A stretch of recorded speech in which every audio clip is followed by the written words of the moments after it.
건 아니죠. 호세아는 먼저 좀 이 선지서의 좀 특별한 점은 그 남편과 아내 이런 관계로 설명을 하고 있어요. 그래서 1장부터 3장까지는 주로 부부 관계로 얘기하고 4장부터 이제 마지막 장까지 14장까지는 이스라엘과 하나님의 그런 관계에 대해서 말씀하고 있습니다. 우리가 아는 대로 이 호세아는 특별히 이스라엘 선지자라고 그랬죠.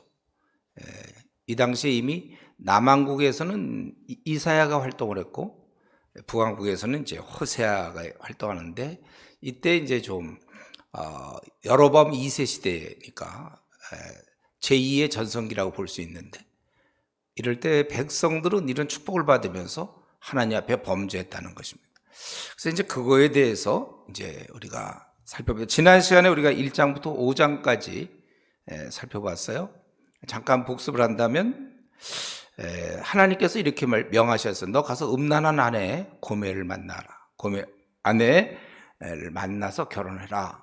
그래서 그 고멜이 세 아이를 낳게 되죠. 그런데 그 다음에 2장에 보면은 이 아내는 사랑하는 자를 따른다고 그래서 남편을 떠나게 돼요. 그것이 이제 바로 이스라엘이 그렇다는 거예요.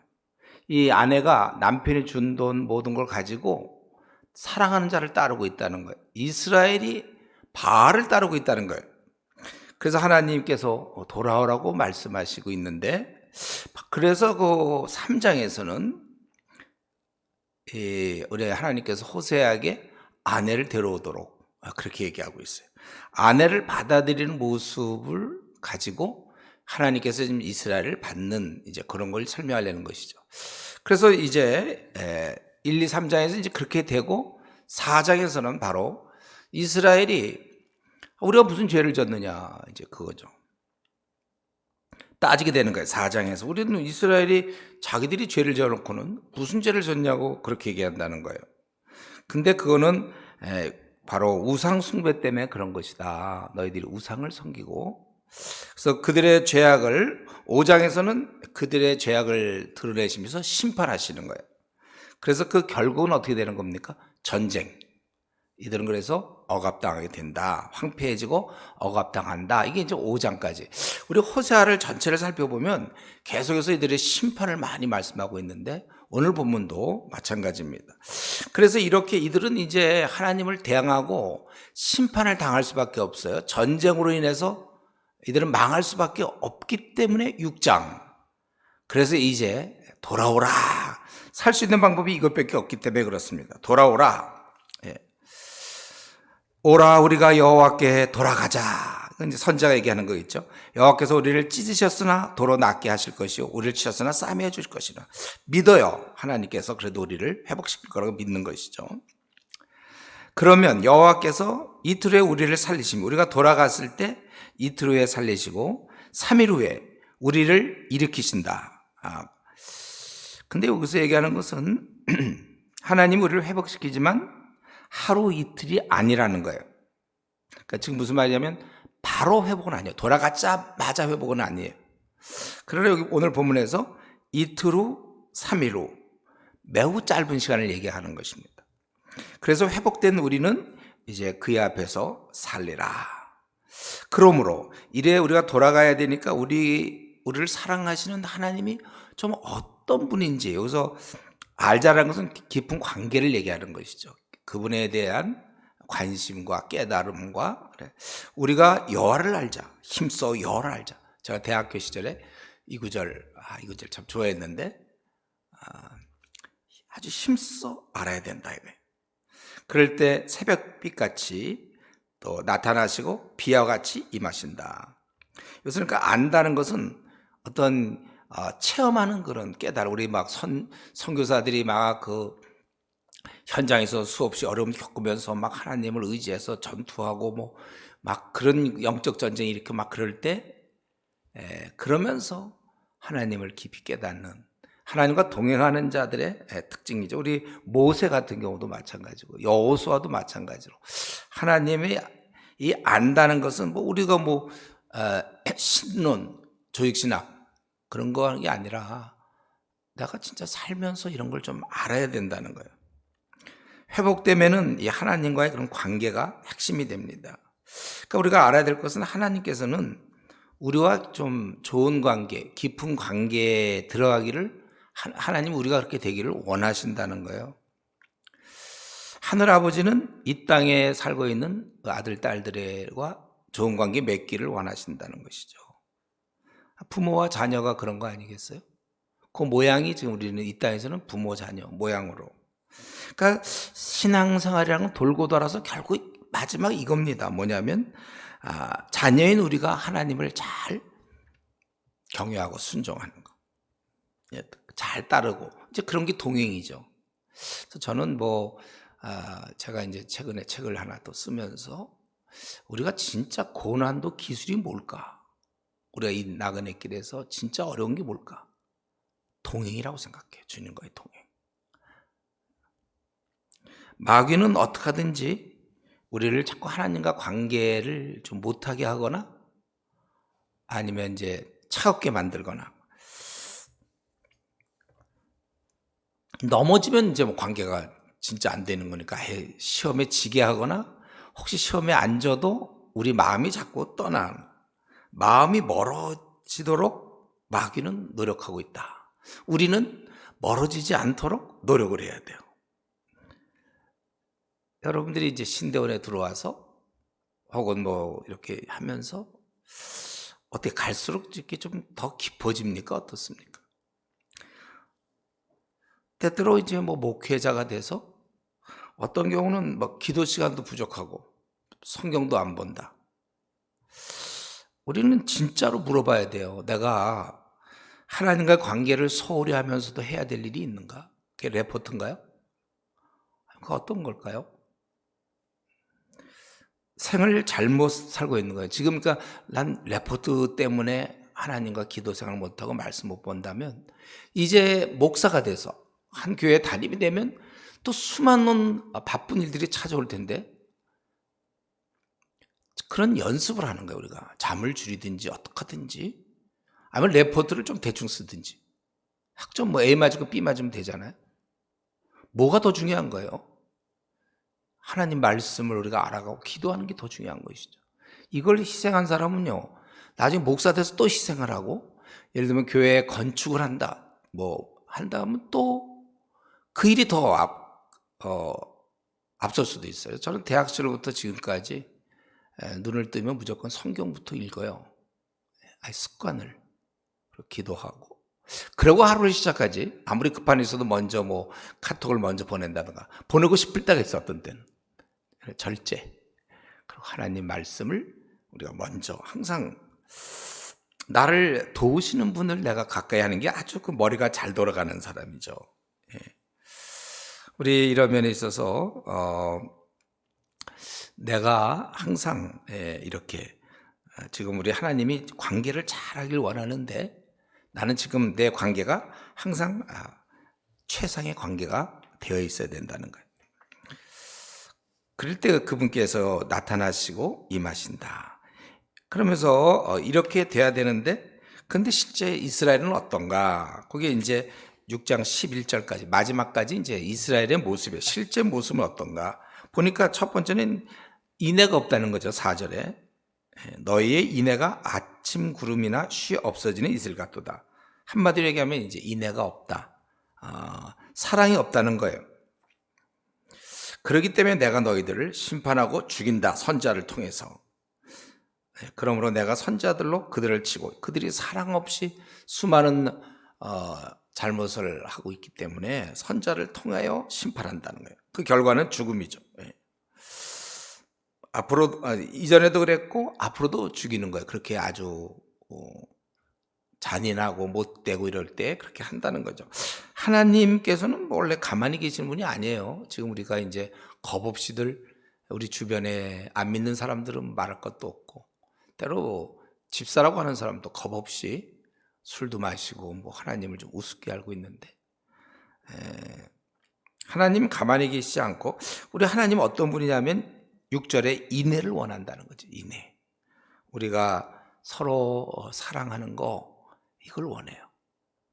인애를 원하고 또 하나님을 아는 것, 번제보다 이런 어떤 의식보다는 이걸 더 원하신다. 그리고 두 번째로 그들은 그러니까 이스라엘의 모습은 인애가 없고 7절부터 11절에 보니까 반역을 한다는 것이죠. 언약. 아담처럼 언약을 어기고 거기에서 나를 반역하였느니라. 반역의 증거요? 그 8절에 있는 것처럼 길르앗은 낫을 행하는 자의 고울이라 피 발자국이 가득 차도다. 강도다가 사람을 기다린 같이 제사장의 무리가 세겜길에서 살인하니 그들이 사악을 행하였느니라. 왜 이들이 언약을 어기고 반역하는 자들이죠? 그 증거가 바로 길르앗은 악을 행하는 자의 고울이라. 이게 말이 되냐 이거예요. 왜냐하면 이 길르앗은 도피성이거든요. 여기 나오는 길르앗 9절의 세겜은 구약시대 때 우리 6개의 도피성이 있었죠. 바로 그 도피성, 레위인들이 거기 살면서 보호하며, 그런데 바로 그 도피성에서 살인이 있단 말이에요. 그리고 세겜길에서 살인한다. 근데 누가 하냐면 제사장 무리가 살인하고 사악을 행한다. 그러니까 니들이 언약을 어기고 반역하는 거 아니냐. 이 거룩한 곳이거든요. 도피성은 레인들이 살고 그런 곳인데, 그러니 거룩한 곳이 이 모양이니까 딴 곳은 얘기할 것도 없다고 얘기하고, 또 제사장의 무리가 살인을 하니 일반 백성이야 뭐 오죽하겠습니까? 저는 이걸 보면서 있잖아요. 어제도 이걸 좀 말씀 보면서 제사장들이 먼저 솔선수범으로. 그래서 한국 교회를 생각해 봤어요. 유명한 큰 교회 목사가 학력을 뭐 속이고 거짓으로 해서 또 세습 안 한다 하다가 또 세습하는 또 대형 교회도 있고, 제사장이 먼저 지도자들이, 우리 말라기서 우리 2장에서 했죠. 우리 지난번 말라기서 할 때 2장 8절에서 이 지도자들이 백성을 죄짓게 만드는 거예요. 오늘 한국 교회에서 혹시 목사가 제대로 잘 못 살거나 잘못 가르쳐서 성도들이 신앙이 굉장히 나약한 그런 경우는 없을까? 우리 가만 보면 문제아를 보면요, 문제의 부모가 있다는 얘기 있죠, 여러분. 저는 갈수록 많이 느끼는데 왜 그 사람이 그런가 보면 그 부모님의 문제가 있더라고요. 성격이 아주 이상하다든가, 가정이 깨져가지고 뭐 그렇다든가. 문제아의 문제 부모가 있고, 교회 성도가 왜 그런가 한번 보면 그 지도자의 문제가 상당히 많겠다. 이러면서 우리가 함부로 지도자가 되면 안 되고, 그러니까 자기 가정을 못 다스리는 자는 목사가 되면 안 된다고 성경에 나온 이유가, 집에서도 24시간 허용된 자녀를 정말 그렇게 키워놓고선 무슨 또 더 큰 집에서 누굴 또 키우냐. 이거 그러니까 우리가 목사 이렇게 청빙하고 그럴 때 보면 뭐 외국에서 박사학위 받았냐, 뭐 이런 거, 어떤 큰 교회에서 훈련 받았냐, 제자 훈련 뭐 받았냐, 뭐 그 가정이 어떻게 됐는가도 봐야 되는데 자녀들이 진짜 훌륭한가. 이렇게 하면 막 떠오르는 목사들이 있어요. 제가 아는 목사들, 유명한 목사. 그 자녀를 내가 알고 있는데 엉망이에요. 그럼 목사 그만둬야 되는 거 아닌가? 책도 쓰고 뭐 굉장히 유명하던데 그 목사님이. 자녀는 아니에요. 그럼 성경적으로 따지면은 우리 디모데 전서 우리 다 공부했죠? 디모데 전서에서 장로를 뽑을 때 15가지 조건 중에 가정을 잘 돌보고 자녀를 잘 돌봐야 되고, 자녀가 아닐 때는 뽑으면 안 되는 거거든요, 목사로. 지금 여기 이 엉망의 이들이 길르앗에서 바로 아주 거룩한 도피성인데 여기서 이 정도며 또 제사장이 이 모양이라는 거예요. 그래서 그 평가가 10절, 내가 이스라엘 집에서 가증한 일을 보았나니 거기서 에브라임은 음행하였고, 에브라임이라는 건 결국 이스라엘의 제일 큰 지파니까 이스라엘 얘기하는 거고, 또 이스라엘 마찬가지예요. 그러니까 이스라엘 나라가 지금 음행과 더럽혀졌다는 것입니다. 또한 유다요. 좀 이스라엘 얘기를 하지만 유다 얘기를 하죠. 유다여, 내가 내 백성의 사로잡힘을 돌이킬 때 네게도 추수리를 정하였느니라. 사로잡힘을 돌이킨다는 것은 벌써 이미 징계가 끝난 것이죠. 예.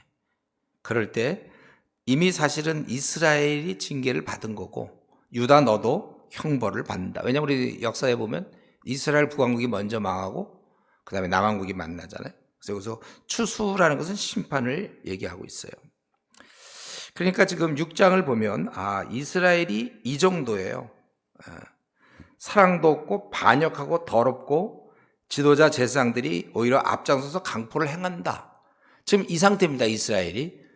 그런데 우리가 여기서 관심을 가져야 될 것은 이런 자들이 돌아오기를 기대한다는 거예요. 어이구, 저것도 한 방씩 쥐어 박으면 딱 좋겠는데, 우리 하나님께서는 이 언약을 어기고 하나님의 지시를 우습게 여기는, 그러니까 도피성에서 살인하는 그들을 하나님께서 받아주신다는 것입니다. 우리는 이 6장을 통해서 그런 걸 깨달아야 돼요. 저와 여러분도 사실은 뭐 이렇게 내세울 만한 게 없고 정말 우리 많이 부족해요. 그러나 우리가 의지하는 건 바로 이런 하나님. 이렇게 형편없는 자도 받으시려고 돌아오라고 막 외치는, 대상이 그럴 어떤 깜도 안 되는 거죠. 그런 자를 다시 오라고 하시는 이제 그분이 우리의 아버지시니까 우리가 다시 시작할 수 있는 거예요. 넘어졌다가도 다시. 아직 기회가 있는 것이죠. 여러분 좀 자기 자신을 이 시간 생각해 보세요. 나는 좀 그동안에 좀 충성하지 못해. 불충했는가 나는. 주님을 위해서 뭐 해드린 것이 내가 뭐가 있는가. 어느 날 보니 나이도 꽤 들었는가 내가. 나는 정말 좀 마치 늦은 거 아닌가. 뭐 여러 가지 생각이 있을 수 있어요. 그러나 하나님 앞에서, 이런 하나님 앞에 우리는 소망이 있는 거예요. 지금 이스라엘 민족 완전히 다 갈 때까지 갔지만 돌아오라, 이 음성. 예. 뭐 제 생을 들여다볼 때 뭐 엎질러진 물인데요. 그렇지만 아니라는 거죠. 하나님은 다시 담을 수 있는 분이세요. 아니 오히려 원래보다 더 넘치게 하시는 분이세요.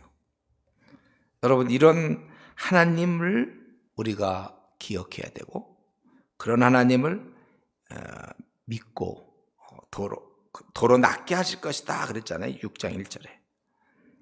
그래서 스스로 얼마든지 이런 하나님이 계신데 스스로 나는 안 되겠다, 나의 배은 망덕 때문에 내가 뭘 하겠냐, 이렇게 생각하면 안 되고, 그렇더라도 오늘 이 시간 이후로 돌이키세요. 다시 시작하면 되는 것입니다. 지금 이들에게 돌아오라고 해서 구체적으로 지금 7장에서는 이스라엘의 그 죄악, 이들의 죄악을 지금 말씀하고 있어요. 왜냐하면 이렇게 죄악을 얘기를 해줘야 자기들이 뭘 잘못했는지 알아야 돌아오든지 할 거 아니에요. 그래서 죄악을 밝혀주는 거예요. 내가 이스라엘을 치료하려 할 때, 여기 치료한다는 얘기는 결국 징계를 통해서 지금 치료하는 거예요. 이거는 다른 방법이 없어요. 에브라임의 죄와 사마리아의 악이 드러났다. 바로 이스라엘을 얘기하는 거죠. 그들은 거짓을 하고, 이들의 죄악은 주로 거짓.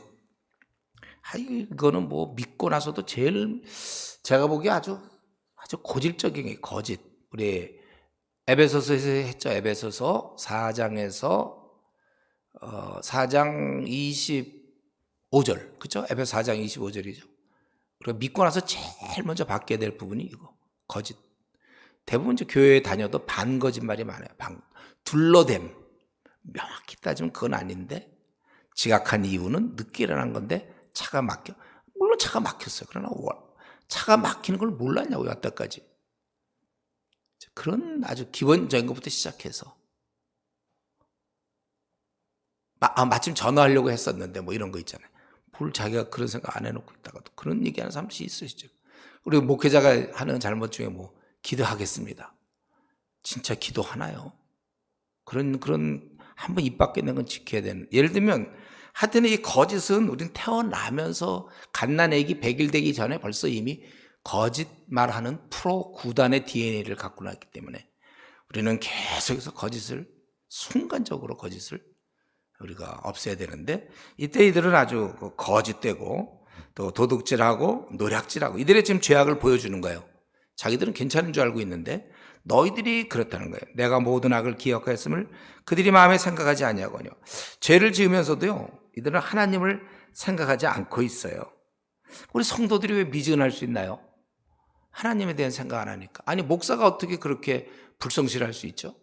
하나님 보고 있다는 생각을 안 하니까. 그래서 기도가 필요한 거예요. 우리가 기도하면서 자꾸 하나님을 임재의식을 깨달아야 죄를 그만큼 덜 짓죠. 그래서 기도 시간 짧은 사람들이 그만큼 하나님을 의식하기는 힘든 거고, 우리가 늘 하나님을 많이 생각해야 되는데, 이런 죄를 지으면서도 그 마음에 생각하지 않는 거야. 이들은 자기가 하나님이 이걸 기뻐하실지 않을지 그런 생각을 안 해보는 것이죠. 이제 그들의 행위가 그들을 에워싸고 내 얼굴 앞에 있도다. 그들이 그 악으로 왕을 거짓말로 지도자를 기쁘게 하도다. 하나님에 대해서는 별로 생각하지 않고 눈에 보이는 그 윗사람 비위 맞추기에 급급하고 있다는 것입니다. 그리고 이들의 죄는, 그러니까 거짓과 도둑질과 노략질이며 죄를 지으면서 하나님을 생각지도 않고, 그리고 4절부터 6절까지가 뭐냐면 쉽게 얘기해서 늘 죄를 지을 생각만 한다는 거예요. 항상 죄에 대해서 열려 있어요. 죄를 지을 종. 그들은 다 간음하는 자라. 그걸 이제 간음이라고 표현하고 있죠. 과자 만드는 자의 달궈진 화덕과 같도다. 그가 반죽을 뭉침으로 발효되기까지만 불일으키기를 그집으네. 요거 반죽을 뭉쳐서 이제 발효가 된 다음에 거기다 화로에다가 이제 구워야 되니까 그때만 불이 없다는 거예요. 그리고 계속해서 화덕이 늘 달궈져 있다는 거예요. 불로. 즉 늘 죄질 준비가 되어 있다는 것입니다. 우리 왕의 날에 지도자들은 술의 뜨거움으로 병이 나며 술을 먹어서 술병 나고 술에 취함으로 또 오만한 아주 그런 모습이에요. 그들은 가까이 올 때 그들의 마음은 감기와 화덕 같으니 그들의 분노는 밤새도록 자고 아침에 피우는 불꽃 같도다. 이들은 아침에 피우는 불꽃, 간교하여, 즉 아주 그 음모에 대한 열정으로 간교하단 말이에요. 그래서 아침에 피우는 불꽃 같아서 어떻게 됐습니까? 7절에 재판장을 삼키고 왕을 엎드러지게 한다는 거예요. 그러면서 부르짖은 자는 없도다. 지금 높은 자는 5절에 보니까 술 취해서 방탕하고 오만했고, 6절에 일반인들은 음모에 대한 열정으로 재판장을 삼키고 왕을 엎드려지게 했다. 바로 그 다음에 우리가 계속 살펴보면은 열왕기하 15장 이렇게 쭉 보면은 계속해서 왕들이 바뀌잖아요. 뭐 스가랴 다음에 그 다음에 이제 살룸, 그렇죠? 살룸, 무나햄, 뭐 부가히야, 베가 이런 식으로. 살룸 같은 경우는 한 달을 있었어요. 뭐 계속 배반이 일어나는. 하나님은 그걸 기뻐하지 않는데 이들은 늘 이런 죄를. 그러면서 7절에 아무도 하나님께 부르짖는 자 없다. 그래서 결과적으로 8절부터 16절, 결과적으로 이들은 이방인과 같다. 이방인같이 생활한다는 거죠. 8절에 여러 민족 가운데 혼합됐다는 거예요. 에브라임이. 그러니까 거룩하지 않는 거예요. 그런 것 뒤집지 않은 전병이로다. 뒤집지 않는 전병. 어느 정도 익었으면 뒤집어져야 되는데 타버렸단 말이에요. 근데도 그걸 계속 붙어 있어요. 떨어져야 되는데. 지금 바로 이방인들 여러 민족에 혼합되어 있다는 게 빨리 나와야 되는데, 이방인들과 끊어야 되는데, 마치 이것은 뒤집지 않은 전병처럼 계속 빨리 뒤집어야 되는데 그대로 있다는 것이죠. 이방인들이 그의 힘을 삼켰으나, 이방인들이 그들을 삼켰지만은 알지 못하고 백발이 무성할지라도 깨닫지만, 즉 구군이 다 됐는데 그걸 알지 못해 지금 이 이스라엘은. 그러면서도 망하면서도 10절에 아주 교만해요. 이들은 또 다 망하는 주제에 교만하여 하나님께 돌아오지 않고 또 구하지도 않는다. 대신 11절에 보면 이들은 강대국 애굽과 아수르를 바라보고 있어요. 어려울 때 하나님을 의지해야 되는데 대신 애굽과 아수르를 바라보고 있다는 것입니다. 참 우리가 보통 이제 하나님을 의지하지 않으면 보통 사람들은 이제 돈을 의지할걸요. 그래서 그냥 돈 벌려고 그러고, 나이 든 사람은 이제 노후 준비가 됐냐 안 됐냐 하고 되고, 하여튼 다른 걸 의지할 때가 많아요. 하나님을 의지해야 되는데. 그래서 우리 개척교회 할 때도 그런 거 많아요. 저도 그때 개척교회 했지만 개척교회 할 때 보면 다 하려다 돈이 없다고 뭐 그냥 주저앉는 사람도 많아요. 그가 믿는 하나님은 어디 계신지 몰라요. 우리가 모든 문제에 하나님 계시잖아요. 이것은 제가 늘 얘기했어요. 광신과 아주 올바른 신앙은 늘 종이 한 장 차이기 때문에 잘 구분해야 돼요.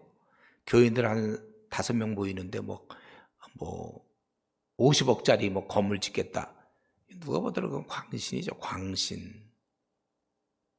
광신들. 우리 인도 보니까 뭐 무슨 똥을 묻히면 뭐 그런 거 있던데 뭐 그런 건 다 광신에 그런 게 똥을 묻히면 뭐 이제 코로나 뭐 난다 뭐 이런 것도 그건 누가 봐도. 근데 신앙 안에서도 그런 사람들이 있단 말이에요. 우리가 뻔히 약을 써야 되는데 약을 안 쓰는 게 신앙이 있는 것처럼 생각한다든가. 아직도 우리 성도들 중에 많아요. 그런 식으로 이 성경적으로 돼 있지 않아 생각들이.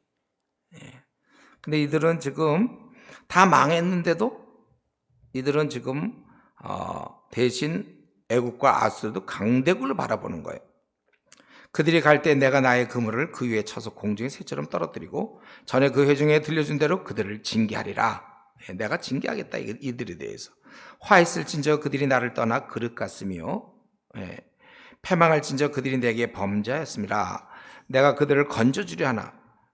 하나님을 이들을 떠났고 범죄했고 건져주고자 해도 이들은 받아들이지 않고 오히려 괜찮다라든가 뭐 나를 거스러 거짓을 말하고 성심으로 나를 부르지 아니하였고 이들은 아주 구해주려도 안 와 이들이. 오직 침상에서 슬피 부르짖으며 슬퍼하긴 해요. 자기들의 상황을 보면서 슬퍼하기는 하지만 회개하진 않아요. 회개해서 막 모여서 회개해야 되는데 회개하지 않고 대신 어떤 먹고 즐기기 위해서 그때는 모인다는 거예요. 그러면서 나를 거역하는도다. 그러니까 우리 성도들한테도 제가 그런 걸 많이 듣는데 막 목사님 힘들어요. 막 그럼 나는 답이 딱 하나예요. 기도해라. 기도는 안 하고 대신 다른 방법을 자꾸 쓰는 사람들이 있고 정말 이럴 때 민족이 모여야 돼서 하나님께 울부짖어야 되는데 이들은 침상에서만 슬퍼하고 구체적인 회개의 모습은 없고 모여야 되는데 곡식과 새 포도주 때문에 파티 때문에 모이지 절대로 회개 때문에 모이지 않는다는 것입니다. 도움을 주시는 하나님에 대해서는 15절에 오히려 악을 꾀하고 또 16절에 좀 높은 자에게 돌아오는 모습은 보여요. 그러나 결코 이들은 돌아오지 않는다. 그래서 가만히 보니까 지금 이제 이들의 죄악을 지적하는데 물론 많은 죄를 졌어요. 애들이 이방인처럼 지내고 많은 죄를 졌는데 가만 보니까 결국 큰 하나님이 제일 답답하는 부분이 요 부분 같은데 돌아오나 높으신 자에겐 돌아오지 않는다. 저와 여러분 우리 모두는 죄를 안 지을 수는 없어요. 다만 차이가 나는 것은 거기서 계속 머무르는가 아니면 그걸 끊고 돌아오는가. 우리 성도들도 보면 그냥 뭐 경건생활 좀 하는 듯 하다가 막 동영상에 뭐 별로 좋지도 않은 거 19금 15세 정도가 보는 것도 요즘 안 좋지만 하여튼 그런 뭐 잡다한 거 보고 그런 거 딱 끊고 경건하게 살아야 되는데 계속 머물러 있단 말이에요. 이제 수련회 같은 데 가서 이제 2주간 우리 같은 경우 이제 핸드폰 다 뺐고 대학생들 수련 청년 대학생 영성 캠프 같은 거 할 때 핸드폰 다 반납시키고 이제 2주간 딱 수련할 때 그때 애들이 많이 좋아져. 그리고 다시 돌아가서 또 뭐 그런 동영상이니 뭐 자질구레 그런 거 보면서 성경 안 보니까 경건해질 수가 없거든요. 경건은 계속 노력해야 돼. 실력을 쌓아야 되는 거예요. 중학교 1학년, 중학교 2학년, 중3, 고1, 고2 수학이 다르듯이 경건도 계속 해야 되는데 어느 순간 멈춰가지고 그 다음에 이제 좀 하다가 남는 시간 이제 TV나 보고 뭐 게임이나 하고 뭐 동영상이나 요즘 뭐 굉장히 많던데 보니까 우리가 진짜 좀 진심으로 주님께 돌아가는 거냐 아니면 주님께 돌아가는 형태는 갖고 있지만 그대로 세상과 더불어 지내고 있느냐, 이 차이입니다. 여러분, 우리가 오늘 이 말씀에 의하면 아까 그 2절에 보면은 이제 그들의 행위가 그들을 에워싸고 내 얼굴 앞에 있도다. 이 말씀 우리가 엄중하게 받아들여야 돼요. 우리 하나님은 이스라엘의 그 사람들의 그 행동을 다 알고 속마음을 다 알고 계신단 말이죠. 우리가 오늘 이 시간에 이 자리에서 생각할 것은 이런 하나님은 여전히 동일하시단 말이죠. 이런 하나님 앞에 지금 나는 어떠한 상태인가? 오늘 아침, 토요일 날 이 아침, 오전 피곤해요. 자, 그러나 우리가 다시 한번 생각할 것은 이렇게 모든 것을 보시는 하나님 앞에서 나는 지금 어떠한 모습일까? 이건 주위 사람 평가가 필요 없어. 본인이 깨달아야 돼, 본인이. 어느 쪽에 내가 하나님을 볼 때 하나님께 돌아와서 지금 하나님과 좋은 관계를 유지하는가? 아니면 머물러 있는가? 본인이 알아요? 또 다른 말로 한다면, 굳이 우리말로 다시 표현한다면, 첫사랑을 유지하고 있는가? 첫사랑이 식어져서 지금 내가 막 뭐 봉사도 하고 뭐 여러 가지 일은 할지 모르지만 내 안에는 어떤 그냥 하나의 그냥 일로. 여러분, 우리는 오늘 돌아오라 할 때 꼭 죄 많은 이스라엘만 얘기하는 것이 아니라 우리 자신에 대한 음성이 하나님이 그 사람들 더 밑바닥에서 올라오는 거고 우리는 한 중간에서 더 올라오라는 거야. 더 계속 마음을 다해서 첫사랑을 회복하고 오직 주님만 위해서. 여러분, 우리 이 시간에 우리 모두 돌아가야 됩니다. 한번 이 생각을 해보세요. 이 좀 막연히 생각하지 말고 돌아간다는 게 막연하잖아요. 이 상태를 얘기하는 거예요. 지금 저도 그렇고 여러분도 마찬가지로 우리가 주님을 제일 잘 섬겼을 때가 언제예요? 그때 막 아주 열심히 했을 때가 언젠가 생각해 보세요. 그때 그렇게 되라는 것이죠. 저는 늘 저 스스로의 이제 기준은 뭐냐면 제가 기도 열심히 할 때, 지금도 물론 계속 기도는 하지만 그런 열심히 많이 떨어진 것 같은데, 제가 제일 기도 열심히 할 때는 12살, 13살 그때 6학년 마치고 중학교 1학년 올라갈 때 그 방학이 길었는데 그때 그 새벽 기도 나가서 1시간, 2시간씩 그렇게 울며 기도했는데 매일 우리는 5시에 이제 새벽 기도니까 그때는 그렇게 기도가 좋아서 그냥 우리 목사님 빨리 설교만 끝나고 다 같이 통성 기도 하시겠습니다 하고 이제 음악 나오고 막 그 당시엔 음악도 안 나왔지만 그러면 그때 그렇게 회개를 하고 1시간, 2시간씩 전 잠깐 진짜 한 10분 기도한 것 같은데 1시간, 2시간씩 시간 지나고 막 그때 참 하여튼 너무 좋았어요. 그 시간이. 항상 저는 그게 늘 지금이 이제 이렇게 60이 넘어서도 그때 항상 그때 그 생각을 하는 거예요. 그때 내가 그 단계를 가야 되는데 지금도 물론 기도 시간이 제일 사실 뭐 다른 것보다 평안하고 좋죠. 주님과 다 교제 나누고. 그런 좀 마음. 아마 각자 있을 거예요. 각자 어쨌든 이 길에 들었을 때는 나름대로 주의 사랑을 깊이 느꼈을 것이고 그렇다면 그 상태를 우리가 깨닫고 동행하고 있는가.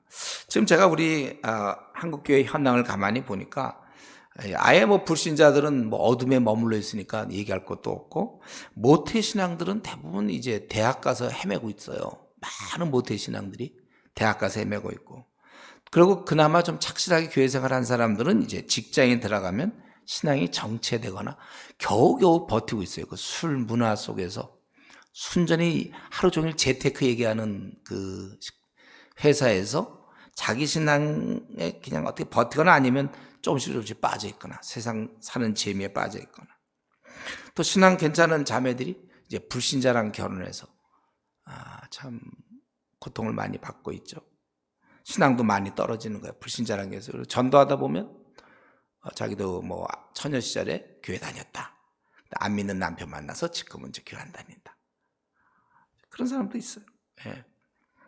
그리고 보통의 경우는 이제 생애 어려움 찾아올 때 보통 이제 어릴 때 뭐 대학 실패, 대학 시험, 그다음에 취직이 잘 안 되거나 그다음에 결혼이 잘 안 되거나 결혼했는데 애가 뭐 다치거나 사업에 부도가 나 뭐 이런 등등 때문에 이제 하나님을 멀리하고 의심하고 그러는 경우. 또 이런 거 없이 잘 지냈는데 그만 교회 왔다가 목회자 때문에 실족하는 경우도 더러 있고. 이런 것이 이런 사람이 지금 얼마나 많은지 몰라. 우리 안에 지금 하나님께 온전히 마음을 써야 되는데 방해하는 이런 시험 실족해 하는.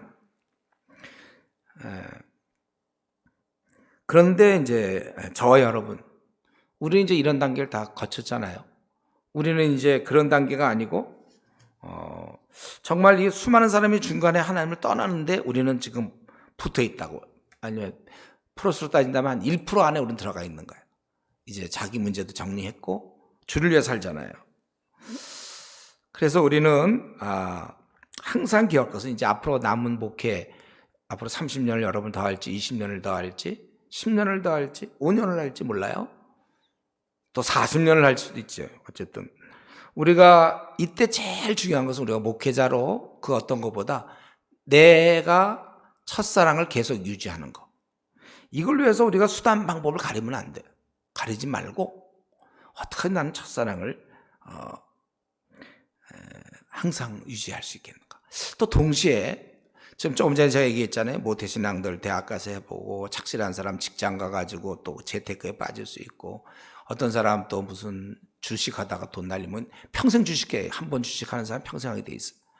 또 불신자가 결혼한 사람들, 아니면 또 이단에 빠진 사람도 있고, 어려움 찾아왔을 때 실족해서 지금 신앙생활 못하는 사람 뭐 많이 있는데, 여러분 우리가 이제 그들을 도와줘야 됩니다. 그들로 지금 이렇게 돌아가자, 너희들이 돌아와야 된다. 또 우리 7장 16절에 그들은 돌아오나 높으신 자에게 돌아오지 아니하니, 이렇게 될까봐 우리는 정말 우리도 평생 주님과 함께 할 뿐만 아니라 성도들이 끝까지 주님과 동행할 수 있도록, 그게 이제 저와 여러분이 할 일이잖아요. 그래서 하나님이 우리를 세워주신 거예요. 교회에 그들이 하나님께 돌아올 수 있도록.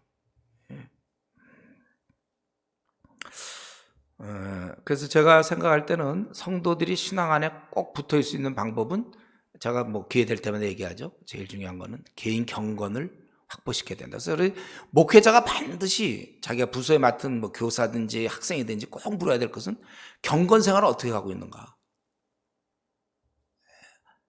기도를 어떤 식으로 하고 있는가. 우리 교회, 우리 며칠 전에 저희 집에 어떤 꼬마가 찾아왔는데 초등학생이에요. 너 성경 어떻게 보고 있냐니까 성경 한 장 보고 있대.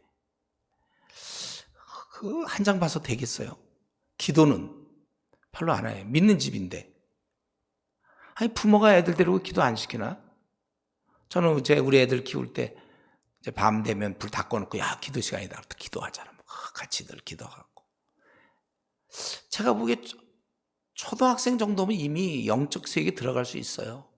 저도 초등학교 3학년 때 기도원 다니고 그랬는데, 얼마든 애들을 어리다고만 밤낮 재밌게 하거나 무슨 꾸며가지고, 교회가 재밌는 곳입니까? 애들이 하나님께 붙어 있어야 되고 그 순전한 백지에 말씀을 막 심어줘야 돼. 제가 부탁하잖아요. 우리 유초등부 맡은 사람들 빨리 로마서 애들 이거 심어주라고요. 제가 왜 대학 들어가서 헤맸습니까? 성경을 모르니까 헤맸죠. 어릴 때 빨리 거듭나게 하고, 얘들도 영성을 갖고 있어요. 얼마든지 영성을 갖고 있습니다. 제가 최근에 하나 놀란 사실이 있어요. 이거 참 놀랐는데, 초등학교 3학년, 초등학교 3학년 여학생인데, 여학생이라고 얘기했나? 제가 그 차마신이 없다고 말하기 전에 있잖아요. 그 만화책을 한 50번 읽었다고 그러더라고요. 어제 얘기 들었어요. 깜짝 놀랐어요, 제가. 재밌다는 거예요. 그 깨달음이 있으니까, 영적인 면에 있어서. 와. 이 초등학생들도 부지런히 어느 학교에서 그 교목이 제 책을, 그 참화책을 애들한테 읽혀가지고 걔들이 그거 통해서 거듭나기도 하고. 여러분 로마서 같은 거는 우리가 물론 우리부터 먼저 공부해야 되죠. 아마 내년에 우리가 커리상 내년에 공부하게 돼 있죠. 로마서.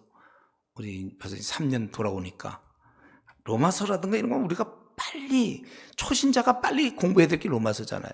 그런데 핵심을 놔둔 채 저는 유초등부든 영화 뭐든지 다 이런 내용을 전해줘야 돼. 성경의 진리를 많이 전해줘야지. 재밌으면 안 돼. 아니 물론 재미있는 건 있어요. 그러나 본질은 이거예요. 재미보다는 이 진리를 얼마나 잘 전해주면서 재밌느냐, 이게 중요하겠죠.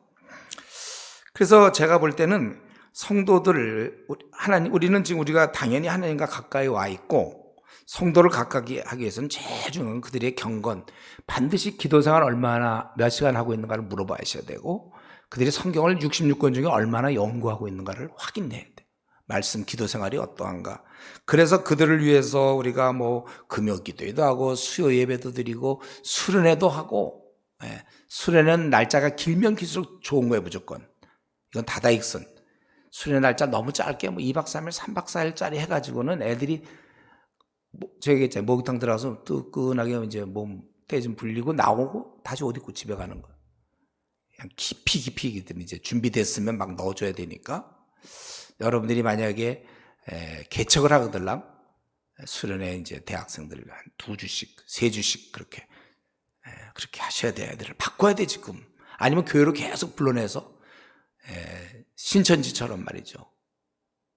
일주일에 4번씩 2시간 반씩 그런 식으로 훈련시키거나, 너무 우리가 훈련을 안 시켜 말씀을 안 주고, 말씀에 따라 사람이 변화되는데 말씀을 안 준 채 이렇게 변화된 생활을 기대하니까 교회를 다녀도요, 중학교 2학년 되면 부모 말 잘 안 들어요.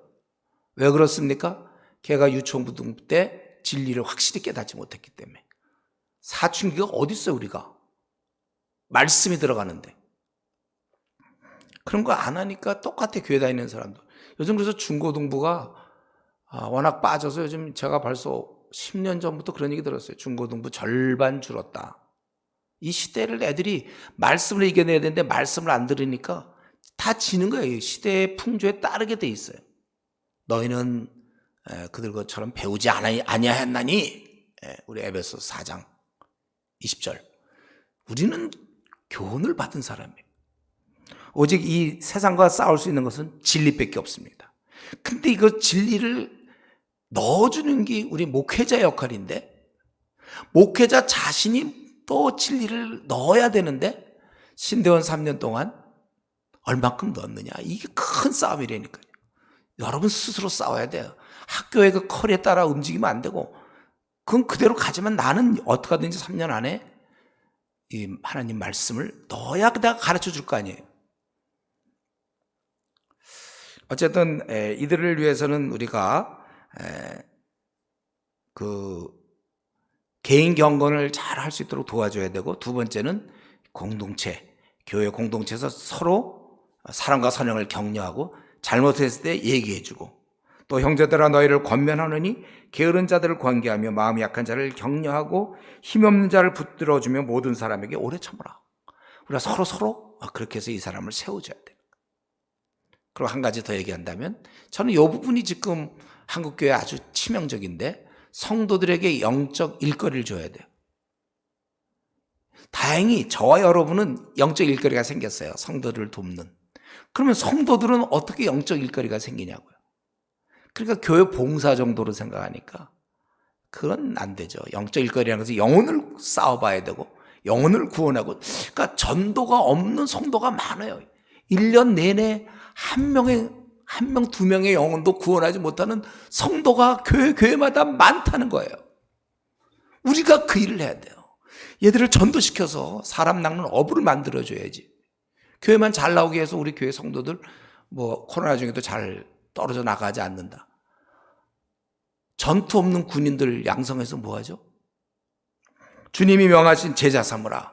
제가 이제 제 책이 앞으로 좀 나오면 그거 신의 한 수, 제자 삼으라, 여기서 다 들어가 있는 거예요. 우리를 살리는 길에 말세에, 그러니까 이 일을 하다 보면 전도하고 사람 양육하다 보면 죄질 시간이 없잖아요. 성도들은 지금 죄질 시간이 너무 많아요. 아니면 재테크할 시간이 너무 많거나, 관심들이, 작년들 보면 30대 40대 다 시대가 지금 막 그러니까. 그래서 우리는, 여러분, 우리가 하나님과 동행하기 위해서 여러분들이 해야 될 일은 저들에게 말씀을 많이 넣어줘야 되고, 기도를 어떻게 하고 있는가 꼭 체크해서 하루에 1시간 이상은, 아무리 못해도 1시간 이상은 기도시키고, 그래야 싸우죠. 이 기도로 우리가 시험에 들지 않도록 깨워 근신에 기도하라고 그랬으니까 그렇게 하고 말씀 보게 하고, 그리고 이런 영적 전투, 이건 우리를 아주 나태하지 않게 해요. 제가 어저께 누구한테 문자 받았는데 그동안 우리 교회가 코로나 때문에 전도 못하고 있다가 이제 지난주부터인가 지지난주부터 이제 전도를 시작했어요. 그러니까 어떤 자매가 저한테 목사님 너무 좋아요. 지금 전도할 수 있으니까 아주 자기 너무 좋다는 거예요. 전도라는 건 요건 처음에 6개월이 힘들고 그 다음부터는 재미있는 거거든요. 사람 낚는, 제가 영국에 있을 때 그 취미가 그러고 있잖아요. 영국의 제1 취미가 낚시예요. 물고기 잡는 거. 한가하고 있죠. 서구는 저거 좀 한가해요. 우리 성도의 제1 취미는 낚시죠. 사람 낚는 어부. 내 주위에 있는 사람들 예외가 없어 다 예수님 믿게 만들어야 돼요. 성도들이 그런 싸움을 하도록 해야지 교회 와서 예배 잘 드리고 헌금 잘 드리고 뭐 교사면 교사일 열심히 하고, 근데 뭐예요 그게? 한국교회 뭐 지금 점점 줄어들고 있는데 뭐예요? 1000만 명이 넘는 불교 신자들이 있는데 뭐예요 지금? 전투를 해야지. 전투하지 않는 교인들 뭐 우리 교회 3000명이다 5000명이다 알았어요. 근데 거기서 과연 사람을 낚는 어부는 몇 명이냐 이거예요. 힘없는 성도들 모아놓고 그게 부흥입니까? 군대가 말이죠, 할머니 군대 한 90세 이상 되는 사람들 한 5,000명 모아놓으면 내가 보기에 힘 있는 젊은 사람들 한 100명 200명과 싸워도 질 거예요. 힘도 없는 사람들. 지금 우리 한국교회가 좀 어디를 향해 가고 있죠? 주님 제자 삼으라고 그러는데, 아니 우리부터 지금 뭐 코로나 때문에 이유가 좀 될지 모르지만 그래도 우리부터도 틈나는 대로 전도를 할 생각, 어떻게든 전도를 하고 제자를 삼는 그런 일에 힘써야 됩니다. 좀 얘기 약간 길어졌지만, 그래서 지금 우리 7장에서는 이런 죄악을 얘기하고 8장에서도 죄악을 계속 얘기하는데 이번엔 주로 이런 율법과 관련된 그런 내용이죠. 나팔을 내 입에 댈지어다 원수가 독수리처럼 여호와의 집에 덮치리니 이는 그들이 내 언약을 어기며 내 율법을 범하였노라. 대적이 지금 여호와의 집, 바로 이스라엘을 얘기하는 거예요. 지금 이스라엘에게 덮치고 있다. 여호와의 집에 덮친다. 이런 생각을 안 해요. 이스라엘 사람들은 자기들은 항상 하나님이 보호 아래에 있기 때문에 안전하다고 생각하는데, 왜냐하면 그들은 내 언약을 어기고 내 율법을 범하기 때문에 하나님이 이들을 지켜주지 않는다는 것이죠. 그들은 입으로는 나의 하나님이라고 부르짖어요. 내게 부르짖기를 나의 하나님이요 우리 이스라엘이 주를 아나이다 하리라. 하지만 행동은 3절에 보면 딴판입니다. 이스라엘이 이미 선을 버렸으니 원수가 그를 따를 것이라. 군대가 해체됐기 때문에 원수가 오는 게 아니라 선을 버렸기 때문에 대적이 공격한다는 거예요. 대신 이들은 하나님을 버린 거죠. 하나님을. 그리고 대신 이들은 하나님을 버리고 왕을 세웠다는 거예요. 4절에 그들이 왕을 세웠으나 내게서 난 것이 아니며 그들이 지도를 세웠으나 내가 모르는 바이며 그들이 또 그 은금으로 자기를 위해 우상을 만들었나니 결국은 파괴되고 말리라. 대신 파괴될 우상을 만들었다는 것입니다. 그래서 하나님께서 사마리아를 버렸어요. 사마리아 네 송아지는 버려졌느니라. 내 진노가 무리를 향하여 타오르나니 그들이 어느 때야 부자겠느냐. 이는 하나님이 만든 것이 아니고 이거는 장인이 만든 거야. 장인이. 참 신이 아니라는 것이죠. 장인이 만든 것이라. 그래서 결과적으로 7절에 이들은 아무것도 얻을 수 없다는 것입니다. 바람을 심고 광풍을 거둘 것이라.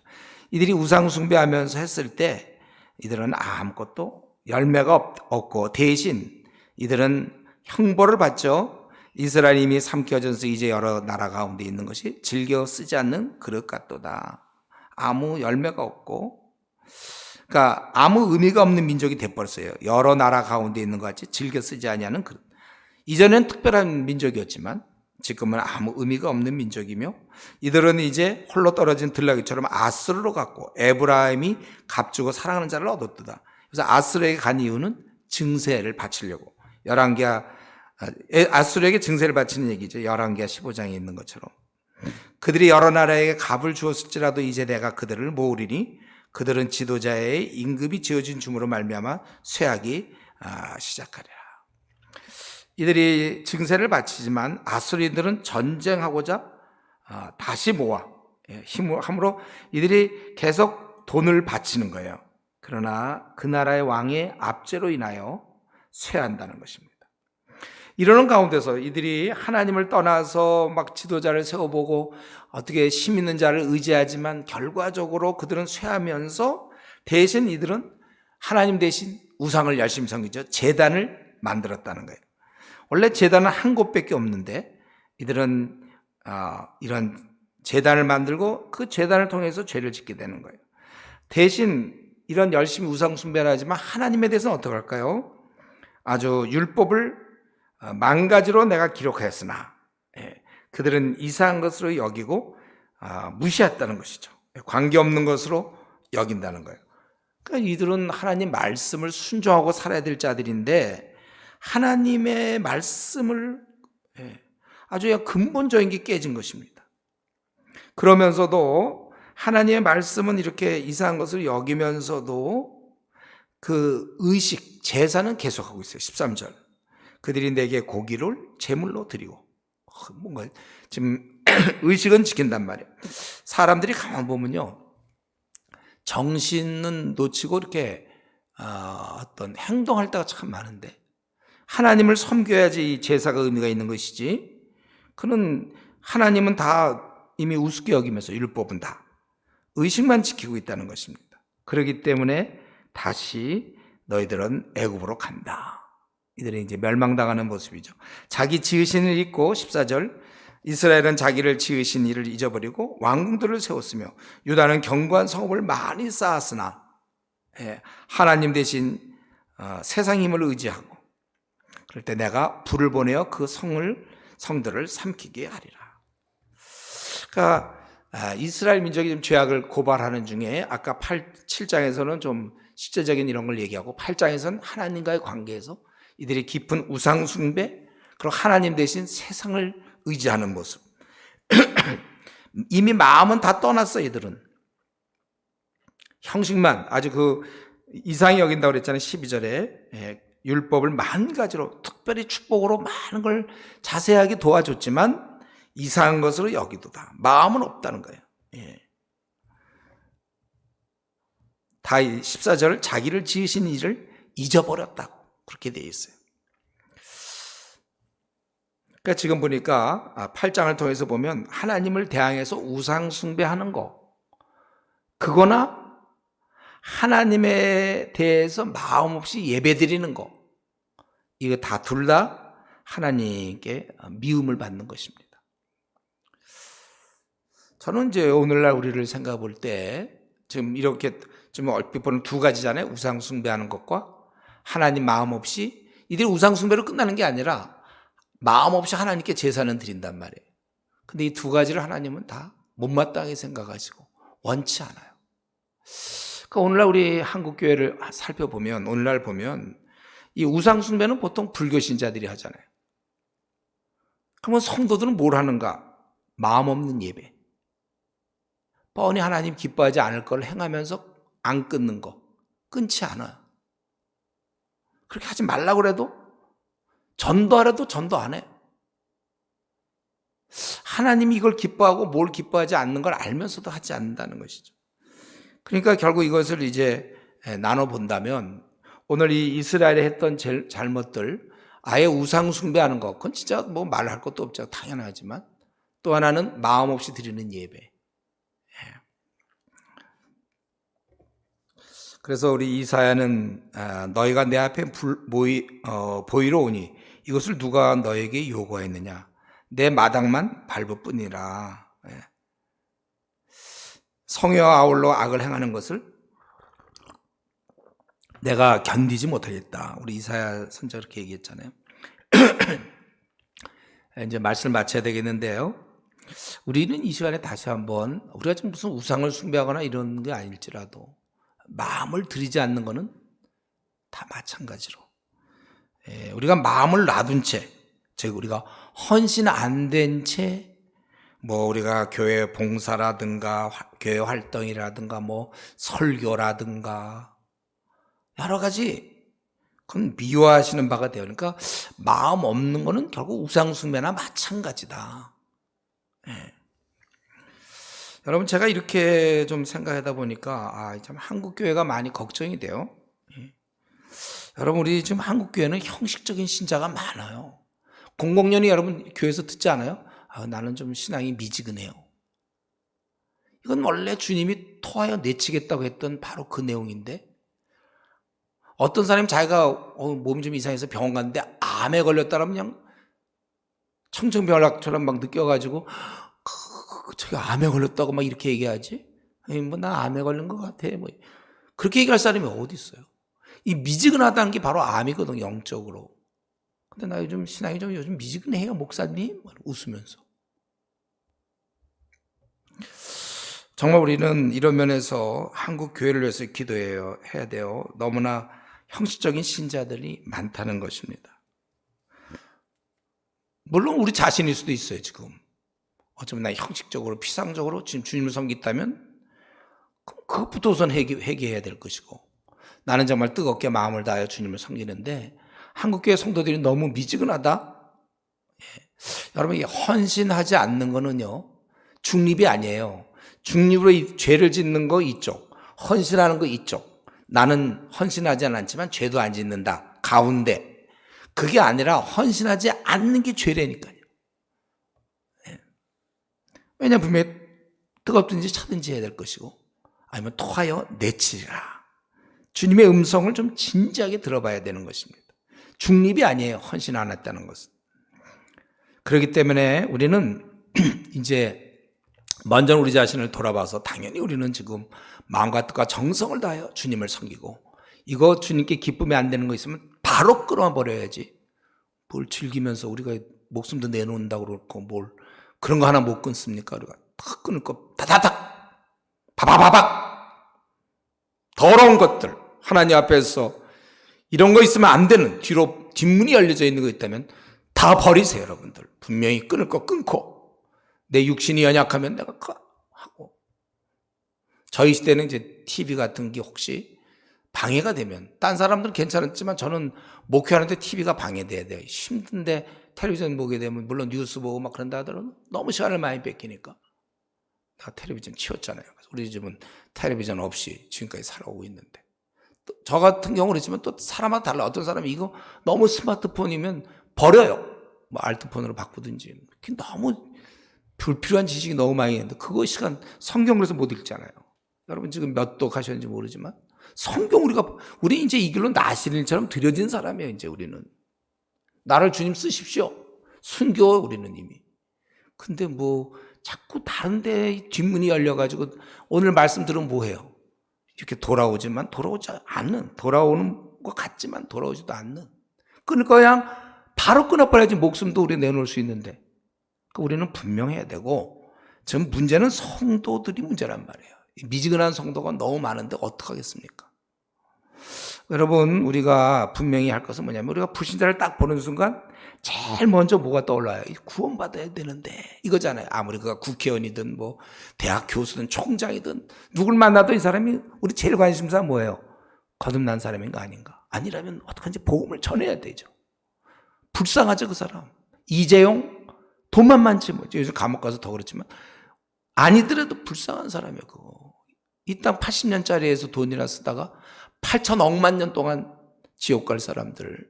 우리의 관심사는 항상 불신자일 때 딱 구원받아야 되는 이거 딱 생각해야 되잖아요. 마찬가지로 여러분들 교회에서도 적당히 믿는 신자가 있단 말이죠. 있어요. 헌신 안 한 채.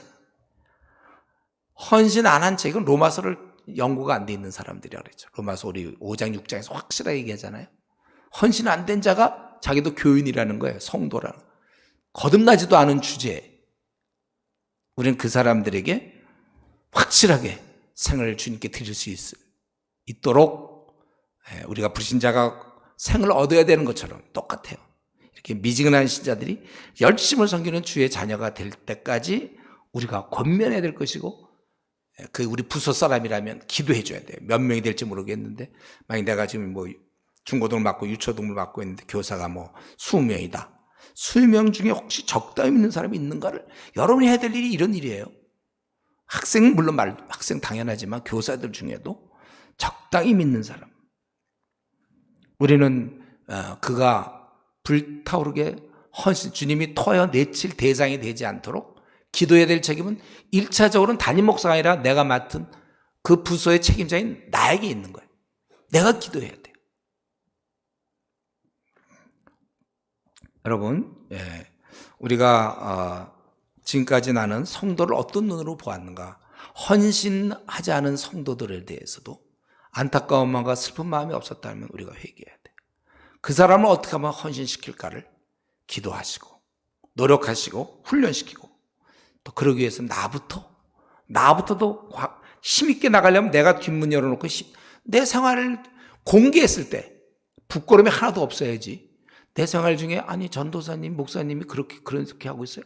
이렇게 있으면 어때요? 우리는 다 아주 투명하게 봤을 때 야 과연 목사님답다 전도사님답다 이렇게 돼야지.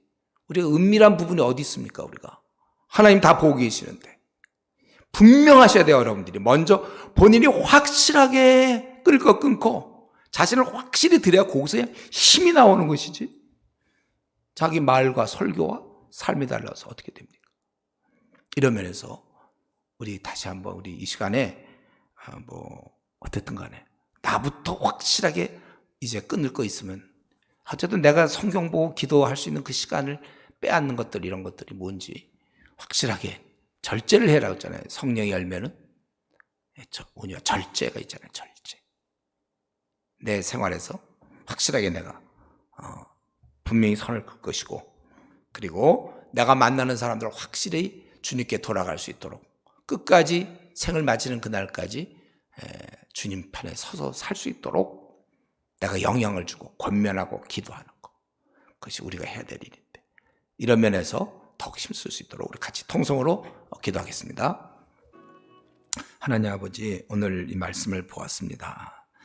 하나님께서 우리가 전심으로 돌아올 것을 원하고 계시는데 우리는 자꾸 꾀를 내어서 또 핑계를 대며 합리화시키는 못된 죄성을 갖고 있사오니 주님 그것을 부셔주시고 우리가 정말 마음을 다하여 목숨을 다하여 주를 섬기게 해주시옵소서.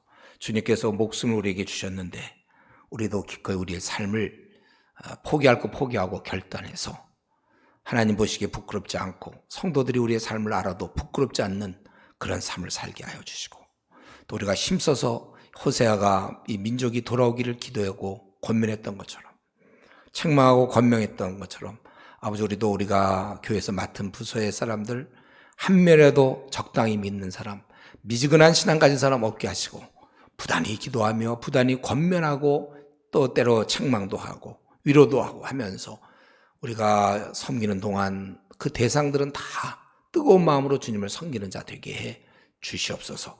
아버지 우상 숭배가 하나님을 기쁘게 못하는 것처럼 아버지 하나님 정말 마음 없이 드리는 그러한 신앙생활 우리 하나님 기뻐하지 않는 것을 분명히 깨닫고 우리가 이 일에 더욱 힘쓰는 저희 되게 하여 주시옵소서. 감사하고 예수님의 이름으로 기도드리옵나이다. 아멘.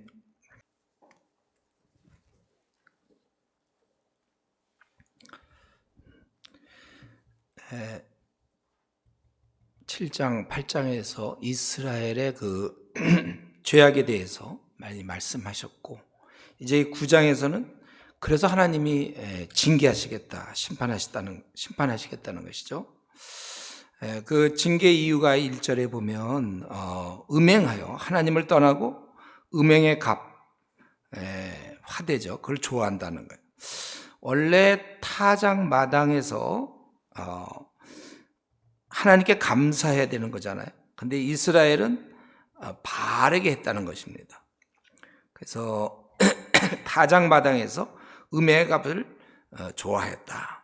그렇기 때문에 이제 하나님이 징계하시는 거예요. 이들이 하나님을 떠나 바알을 섬기니까 하나님이 징계하시는데 뭐냐면 2절에 있는 것처럼 그 생산물들 타작마다의 나술들이 그들을 기르지 못할 것이며 새 포도주도 떨어질 것이요.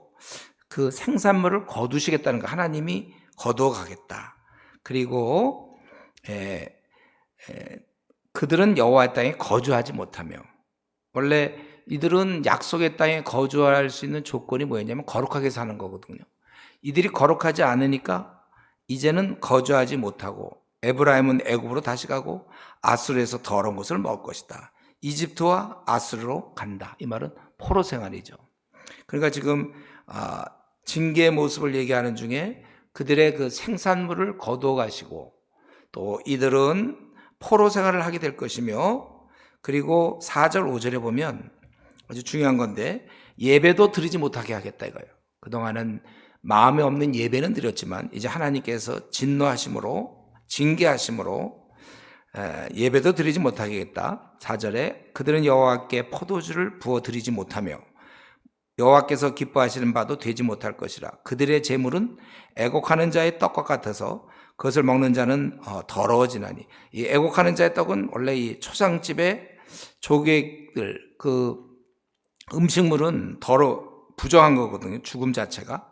그래서 그것을 먹는 자는 더러워지나니 그들의 떡은 자기의 먹게만 소용될 뿐이라. 여호와의 집에 드릴 것이 아님이니라. 그리고 명절날과 여호와의 절기날에 무엇을 하겠느냐. 다 이거 필요 없다 이거죠. 예배를 드리지 못하게 하겠다. 그리고 이들에게 하나님 좀 징계하는 중에 지금 예배도 드리지 못하게 하고, 그리고 망할 것이다 이거예요. 6절에 보라 그들이 멸망을 피하여 갈지라도, 이제 망할, 애굽을 모으고 노브이라는 것은 북애굽의 수도입니다. 이사야 19장에 있는 그들을 장사하리니 그들의 은은 귀한 것이나 찔레가 덮을 것이요 그들의 장막 안에는 가시 덩굴이 퍼지리라. 그러니까 뭐냐면 찔레가 덮고 가시 덩굴이 퍼질 만큼, 그러니까 이들이 망하게 망하는데 그 기간이 길 거라는 거예요. 망한 기간이 길어요. 나중에 이제 회복이 있지만 어쨌든 망할 기간은 긴다. 그러니까 지금 요 1절부터 6절까지 쭉 살펴보면 하나님이 징계하시는 그 모습이 나오는데, 결국은 이들이, 이스라엘 민족이 가나안 땅에 들어간 것은 하나님을 잘 섬기려고 들어간 거잖아요. 열방의 빛을 비추는 그런 사명이 있었습니다. 근데 오히려 이들은 들어가서는 이방인처럼 살았다는 거예요. 거룩한 하나님 땅에서 이들이 이방인처럼 산다면 더 이상 그 나라에 있을 이유가 없어요. 그러므로 다른 나라에 흩어짐이 마땅한 것이고, 그것이 바로 포로로 잡혀간다는 것입니다.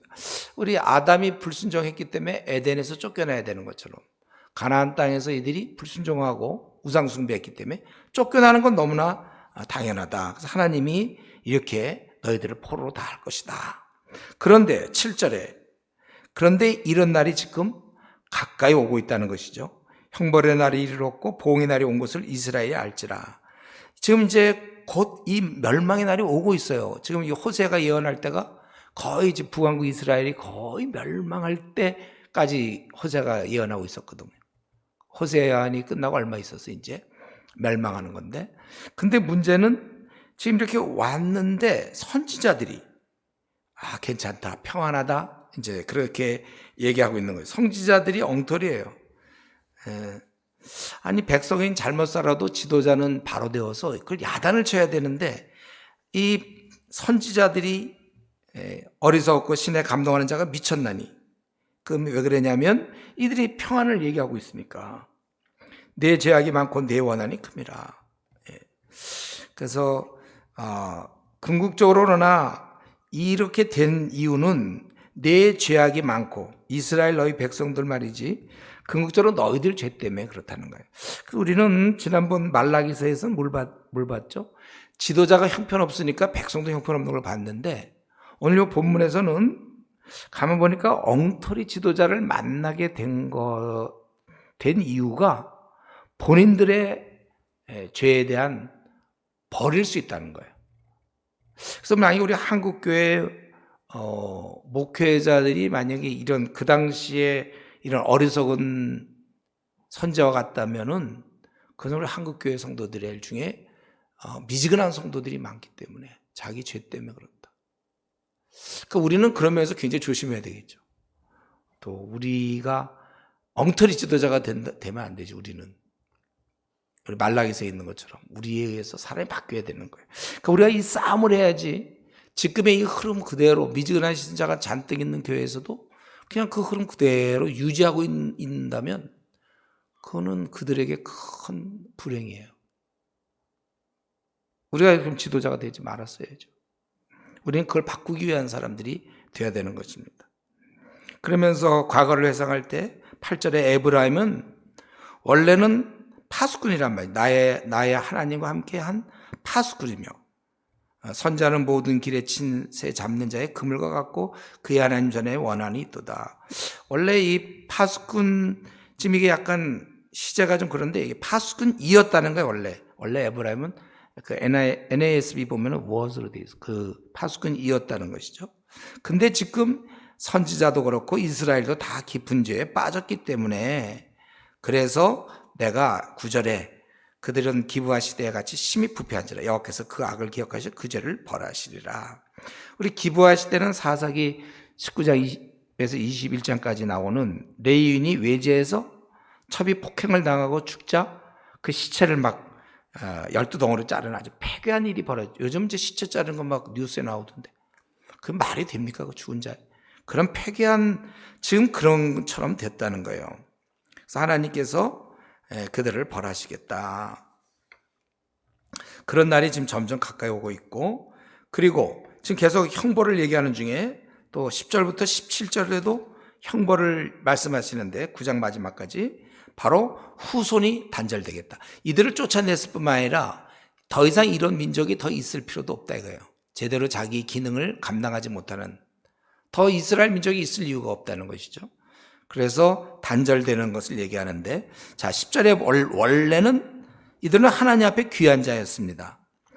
옛적에 내가 이스라엘을 만나기를 광야에서 포도를 만난 같이 하였으며 너희 조상들을 보기를 무화과나무에서 처음 맺힌 첫해에 본같이 하였거늘 아주 좋았다는 거예요. 귀한 자였어요. 그들이 바알부올에 가서 부끄러운 우상에게 몸을 들이므로 저희가 사랑하는 우상같이 가증하여 졌도다. 우상처럼 천하게 되었다는 거예요. 그들이 사랑하던 우상, 그들처럼 이들이 아주 천하게 되었다는 것입니다. 에브라임의 영광이 새같이 날아가리니 해산하는 것이나 아이 베는 것이나 임신하는 것이 없으리라. 더 이상의 그래서 후손들 더 얘기할 게 없어요. 다 임신함이 없어요. 그러면 더 이상 후손이 없다는 것이죠.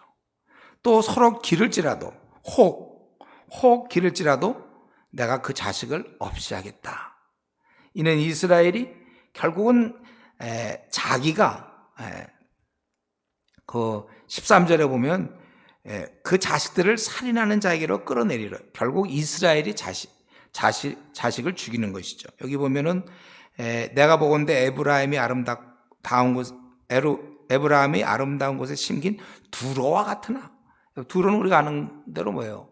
두로는 바다 섬 가운데 건축된 거잖아요. 그래서 외적의 침입에 대해서 굉장히 안전하고 어떻게 바다 가운데다 그런 걸 지었는지 그 지혜는 한이 없는 거예요.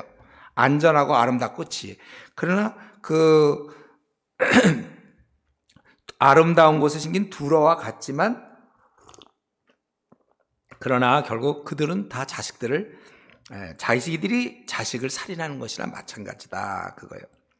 그래서 14절에 이건 아마 우리 선지자의 절규 같기도 한데 여호와여 그들에게 주소서 무엇을 주시려 하나이까 아이 베지 못하는 태와 젖없는 유방을 주시옵소서.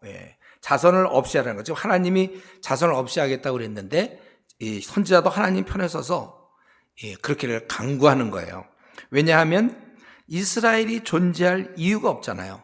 지금 계속 이들의 자손이 계속 생긴다는 얘기는 계속 죄악이 계속 번성한다는 것입니다. 그래서 그들의 모든 악이 길갈에 있으므로 우리 길갈이라는 것은 대표적인 우상 숭배 장소죠. 길갈. 그 요단강 건널 때 그들이 기념으로 돌을 세워놨던 장소잖아요. 이스라엘의 대표적인 우상 숭배 장소예요. 그러니까 그들의 모든 악이 길갈에 있다는 것은 그렇게 우상숭배했기 때문에 내가 거기에서 그들을 미워하였노라.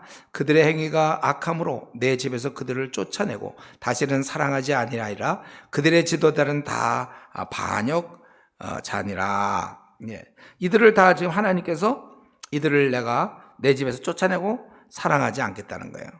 그래서 결론적으로 지금 계속해서 하나님께서 징계를 뭘 얘기했냐면 축복물을 거두어 가겠다는 거고, 내 땅에 거두지 못하게 하겠고, 예배도 드리지 못하게 하겠고, 그리고 망하겠는데 그 기간이 길 것이며, 또 그런 날이 지금 오고 있다는 거, 이게 벌이에요. 그리고 후손을 단절시키겠다, 이렇게 쭉 얘기했어요. 그래서 결론적으로 에브라임은 매를 맞아 그 뿌리가 말라 열매를 맺지 못하나니, 망한다는 얘기죠. 그 뿌리가 말라 열매, 비록 아이를 낳을지라도 내가 그 사랑하는 자의 태 열매를 주기리라. 후손은 멸절되고 그들이 듣지 아니하므로, 계속해서 나오죠. 내 하나님이 그들을 버리시니 그들이 여러 나라 가운데서 떠도는 자가 되리라. 결국은 저희가 불순종함으로 하나님께서 버리시고, 그래서 여러 나라 가운데서 떠도니라. 지금 이 9장 전체는 하나님의 징계에 대해서 얘기하고 있는데, 그 징계의 이유가 저들이 거룩하게 살아야 되는데 세상 사람과 똑같이 산다는 거예요. 그래서 징계하셨다는 것입니다. 그러니까 이들에게는 우리 11절에 있는 것처럼 영광이 없어요. 영광. 에브라임의 영광이 세 가지. 원래 하나님의 백성들, 하나님을 잘 따르는 자, 돈은 없어도, 직분은 없어도 영광스러운 삶이 있는데, 이들은 불순종함으로 말미암아 그 자격을 잃어버리게 되는 것입니다. 이 땅에 살아갈 이유가 없어요. 왜 사는가요? 저도 이제 우리 상담하다 보면 어떤 경우 어떤 청년이 전혀 계속 죄를만 질 생각하고 그걸 끊을 생각을 안 해. 뭐 예를 들면 어떤 성적인 범죄, 그거를 아주 잘못됐다는 걸 알면서도 뭐 끊으려고 안 해요. 그럴 경우 저는 이제 제가 쓰는 방법은 기도원 가라, 금식해라. 그래서 네가 금식해서 이걸 확실히 끊을 수 있도록 하나님께 힘을 얻든지, 아니면 금식하다 그냥 죽어라. 네가 왜 더 살아서 죄를 짓냐? 너 하나님 너를 이 땅에 보낸 이유가 지금 뭐 이 땅에 죄 질 사람 없어서 너를 보냈느냐? 근데 얘는 지금 어떤 성적인 거 한번 빠지잖아요. 그동안 잘 지냈다가 어떤 성적인 죄에 한번 빠지면 그 다음엔 그거를 한번 무너지니까 또 내가 얘기를 해도 고치려고 그러지 않아요. 저는 그런 사람은 이제 금식해서 그냥 죽어라, 차라리 금식하다. 아니면 금식 하나님의 궁예를 얻어서 죄를 이길 수 있으면 그래서 네가 사는 거지. 그게 무슨 의미가 있냐. 여러분, 우리가 잘 생각해 보세요. 우리도 마찬가지죠. 우리가 거룩에 힘쓰지 않는다면, 이방인처럼 우리가 세상 사람들처럼 산다면, 그럼 무슨 짝에 쓸모가 있죠? 영광 다 떠나고 하나님 영광 가리고 토하여 내칠 대상이 되는 거. 하나님 나라의 이름 백성이지만 사는 것은 세상 사람과 별 차이가 없잖아요. 이게 바로 지금 이스라엘의 죄예요. 지금 9장에서 얘기하는 이스라엘의 죄가 바로 이겁니다. 하나님 나라의 백성으로서 멋지고 영광을 돌려야 되는데, 영광은커녕 그냥 뭐 자기 하나 그냥 세상에 빠져가지고 세상에서 그저 잘 먹고 잘 사는, 우리 신은 둘밖에 없다 그랬어요. 하나님이거나 잘 먹고 잘 삼 신. 많은 사람이 근데 성도인데도 잘 먹고 잘 삼 신을 섬겨가지고, 내가 이랬는데 이번에 뭐 대학을 떨어졌으니, 아니 이랬는데 직장이 잘 안 됐으니, 쫓겨났으니, 사업에 실패했으니 나 교회 안 다녀. 잘 먹고 잘 삼 신을 섬기느라고 하나님을 이용한 사람들이죠. 그런 사람들은. 그런 게 어디 있어요. 우리가 일 하나도 안 돼도 나는 끝까지 주님을 섬긴다. 그게 바울 사도가 감옥에 들어가서도 여전히 감옥에서도 하나님 우리 아버지와 예수 그리스도 주 예수 그리스도로 말미암아.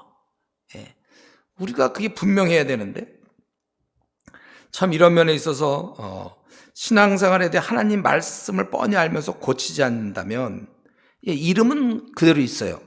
그렇지만 하나님의 영광을 드러내는 그런 일꾼의 삶을 기대할 수 없다는 것이죠. 로마서 6장에 있는 것처럼 너희 자신을 의의 무기로 드려라. 성경은 그렇게 돼 있어요. 무기가 아닌 사람은 그건 왜 교회 다니는지 모르겠어요. 일꾼이 아닌 사람들.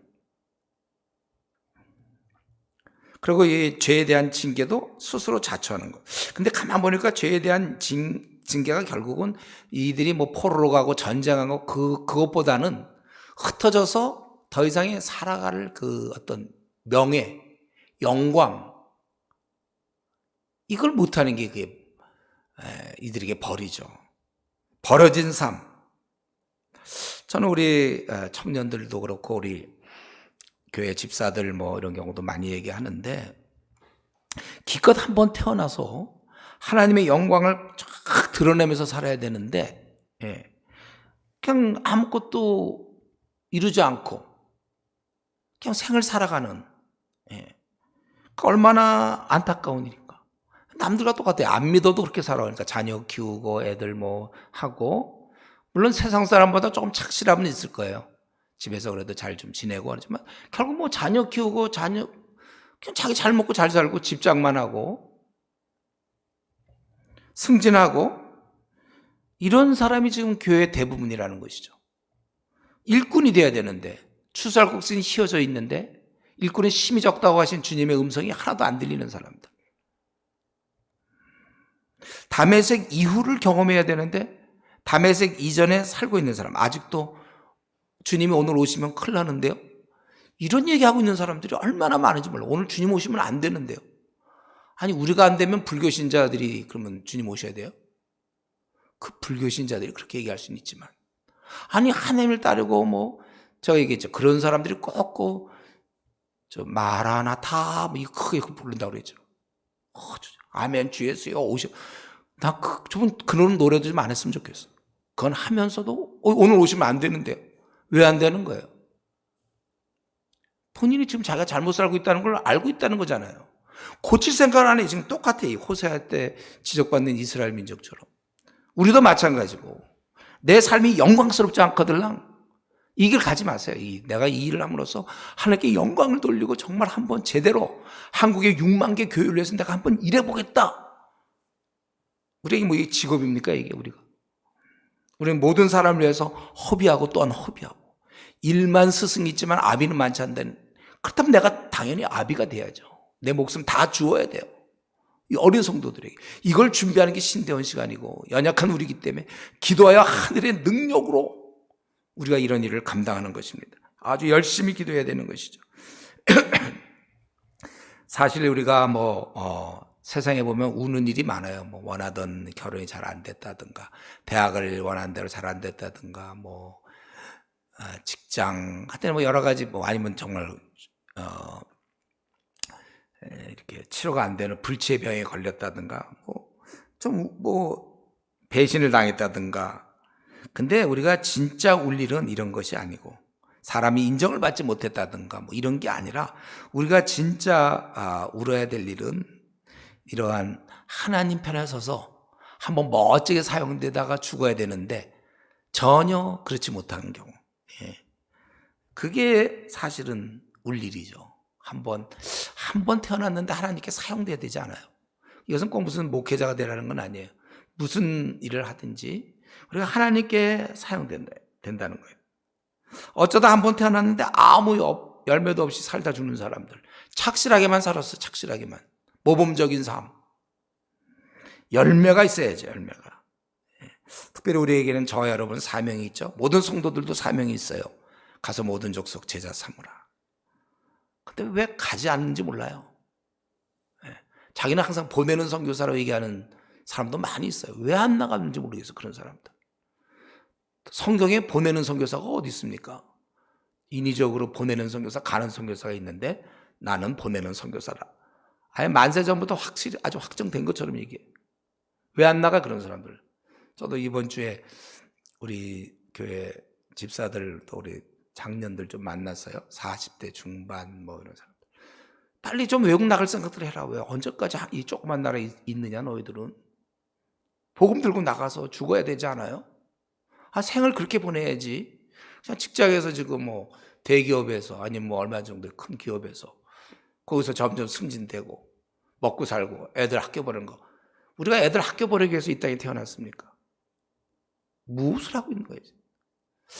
우리 성도들이 늘 나가고 들어오고 나가고 들어와야 되는 거 아니에요?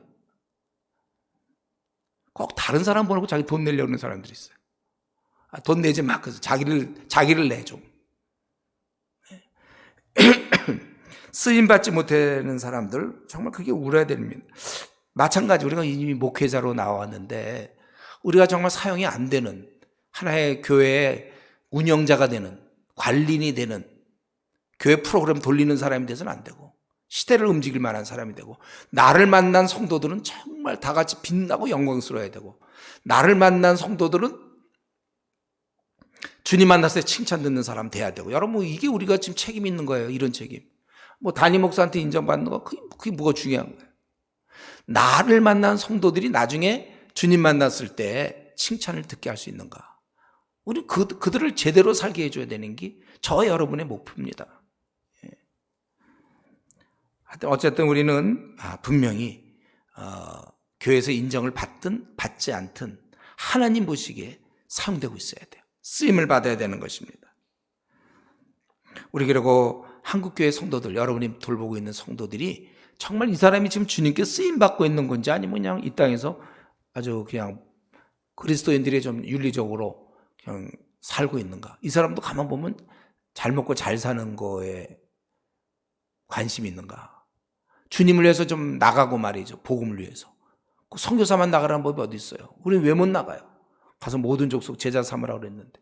아니면 지금 한국 땅에서는 제자는 삼고 있는지, 좀 하나님 편에 붙어 있는 거, 경건한 인물, 신앙생활 잘한다. 좋아요. 경건한 인물이라면 이제 좀 소득이 있어야지, 열매가. 그냥 착실해서 교회만 있으면 그건 내수용이잖아요. 돈을 벌어와야지 좀. 이 사람이 하나님의 일꾼이라면 좀 이 마귀의 세력과 싸워서, 마귀의 군대와 싸워서 그들을 탈환시키고 뭐 그래야지 되지. 탈환시키는 것도 아니고 안 시키는 것도 아니고, 나만 그저 죄에 빠지지 않고 밥 먹을 때 기도하고 착실하고 돈 떼어먹지 않고 속이지 아니하고 음란하지 아니하고 거짓말하지 않고 시기하지 않고. 근데 뭐 주님을 위해서 뭘 했냐고요. 그런 거 안 하는 것만이. 그거 하려고 우리가 태어났어요. 죄 안 지으려고 이 땅에서 태어났습니까? 주님의 일꾼이 돼야지, 일꾼이. 그래서 저는 여러분들이 부서를 맡고 있다가 좀 똘똘한 친구들 있잖아요. 좀 중심 있는. 신학교 보냈어요. 나 옛날엔 내가 웬만하면 신학교 안 보냈어요. 근데 요즘은 시대가 너무 기독교 계속 퇴보하고 이단 저렇게 설치는데, 그래서 이제 좀 웬만한 사람 말고 좀 똘똘한 사람들, 아주 주님을 위해서 죽을 사람들, 이런 사람들 좀 신학교 보내서 진짜 죽이세요. 주님을 위해서. 저기 가라고. 얼마 전에 우리 연락이 왔는데 이제 아프리카 들어가려고 어떤 자매가, 그래서 연락이 왔어요. 딱 준비가 돼 있더라고요. 그냥 자기 아주 위험한 나라인데 들어가겠다. 그 아주 각오를 보면서 내가 참 좋았는데, 자매가 딱 결심해서 이제 아프리카 가려고. 그래서 이제 선교훈련 받고 있어요. 외국에 나가서 지금 현재. 왜 그런 사람이 있고, 왜 좀 한국에 있으면 또 있는 대로 왜 좀 일꾼이 아니죠? 그러니까 여러분이 맡고 있는 부서의 사람들을, 우리 중요한 것은 그 사람의 모임에 잘 나오니 안 나오니 이런 게 아니고, 교회 내수용으로 키우는 것이 아니라 하나님 나라 관점에서. 저 무슬림 18억이 됐어요. 18억의 무슬림을 위해서 싸울 만한 일꾼들, 또 11억의 힌두교인과 싸울 사람들을 키워야죠. 누가 싸웁니까? 그 싸움은. 지금 보니까 이들은, 이스라엘 백성은 이름만 딱 그냥 성도야. 이름, 오늘날로 따지면 이름만 성도고 아무 열매도 없고 이런 세상 사람과 똑같아. 그냥 나가라 이들. 내 땅에서 나가라. 하나님이 그거 아니에요? 너희들 다 그러고 너희 자손 필요 없어. 뭐 그렇게 해서 죄나 짓는 자손들 무슨 의미가 있냐 이거죠. 우리도 좀 제자 양육 잘해야 돼. 우리가 학생들 아니면 우리 돌보는 성도들 왜 키우는 거야 그 사람들. 특별히 10장은 지금 하나님이 징계를 아까 9장부터는 이제 심판, 징계에 대해서 얘기하잖아요. 그 앞부분 아까 7장, 8장은 주로 이들의 죄악을 밝혔고, 지금 9장, 10장에서는 징계, 심판을 말씀하시는 중에 지금 10장에서는 특별히 우상숭배에 관한, 그들의 죄악 중에 그런 우상숭배 때문에 더더욱 그 심판을 얘기하는 것입니다. 그래서 이스라엘은 열매 맺는 무성한 포도나무라 그 열매가 많을수록 제단을 많게 해. 아니 이렇게 할수록 더 하나님을 섬겨야 되는데 제단을 많게 하며 그 땅이 번영할수록 주상을 많게 한다. 이것은 두 마음이에요. 하나님을 섬기면서 이들이 우상을 숭배하고 있다는 거예요. 그렇기 때문에 벌을 받는 것이다. 하나님이 그 제단을 쳐서 깨뜨리시며 그 주상을 허시리라. 이들이 지금 우상을 섬기고 있다는 걸 다 알겠죠? 그렇기 때문에 그들이 이제 이르기를 우리가 여호와를 두려워하지 아니하므로 우리에게 왕이 없거니와 왕이 우리를 위하여 무엇을 하리요 하리로다. 그들이 이제 왕이 없어요. 지금 뭐냐면 포로가 된 거예요. 이들이 또 있으면 뭐 하겠냐 그렇게 한다는 것이죠. 그래서 하나님의 이들이 축복할수록 더욱 우상을 숭배한다는 것이죠. 그렇기 때문에 이들은 이제 하나님께서 이걸 다 깨뜨리시고 결국 포로로 하시겠다는 겁니다. 그 4절에 보면 이들에 대한 이제 그 모습을 좀 보여주고 있는데 그들이 헛된 말을 내며 거짓 맹세로 언약을 세우니 그 재판이 바디랑이 돋는 독초와 같다. 바디랑에는 원래 알곡이 나와야 되는데 이 독초가 났다는 거예요. 쓴풀이 주어진다는 거예요. 그러니까 열매가 없다는 거예요. 이들이 거짓말하고 거짓 맹세하고 헛된 말하기 때문에 사마리아 주민이 벳아웬, 이건 벳아웬은 베델이죠. 베델. 아주 우상의 대표적인 우상 숭배 도시예요. 벳아웬의 송아지로 말미암아 두려워할 것이라 그 백성이 슬퍼하며 그것을 기뻐하던 제사장들도 슬퍼하리니 이는 그의 영광이 떠나감이라. 우상 숭배로 결국은 이들이 영광이 다 떠나버렸어요.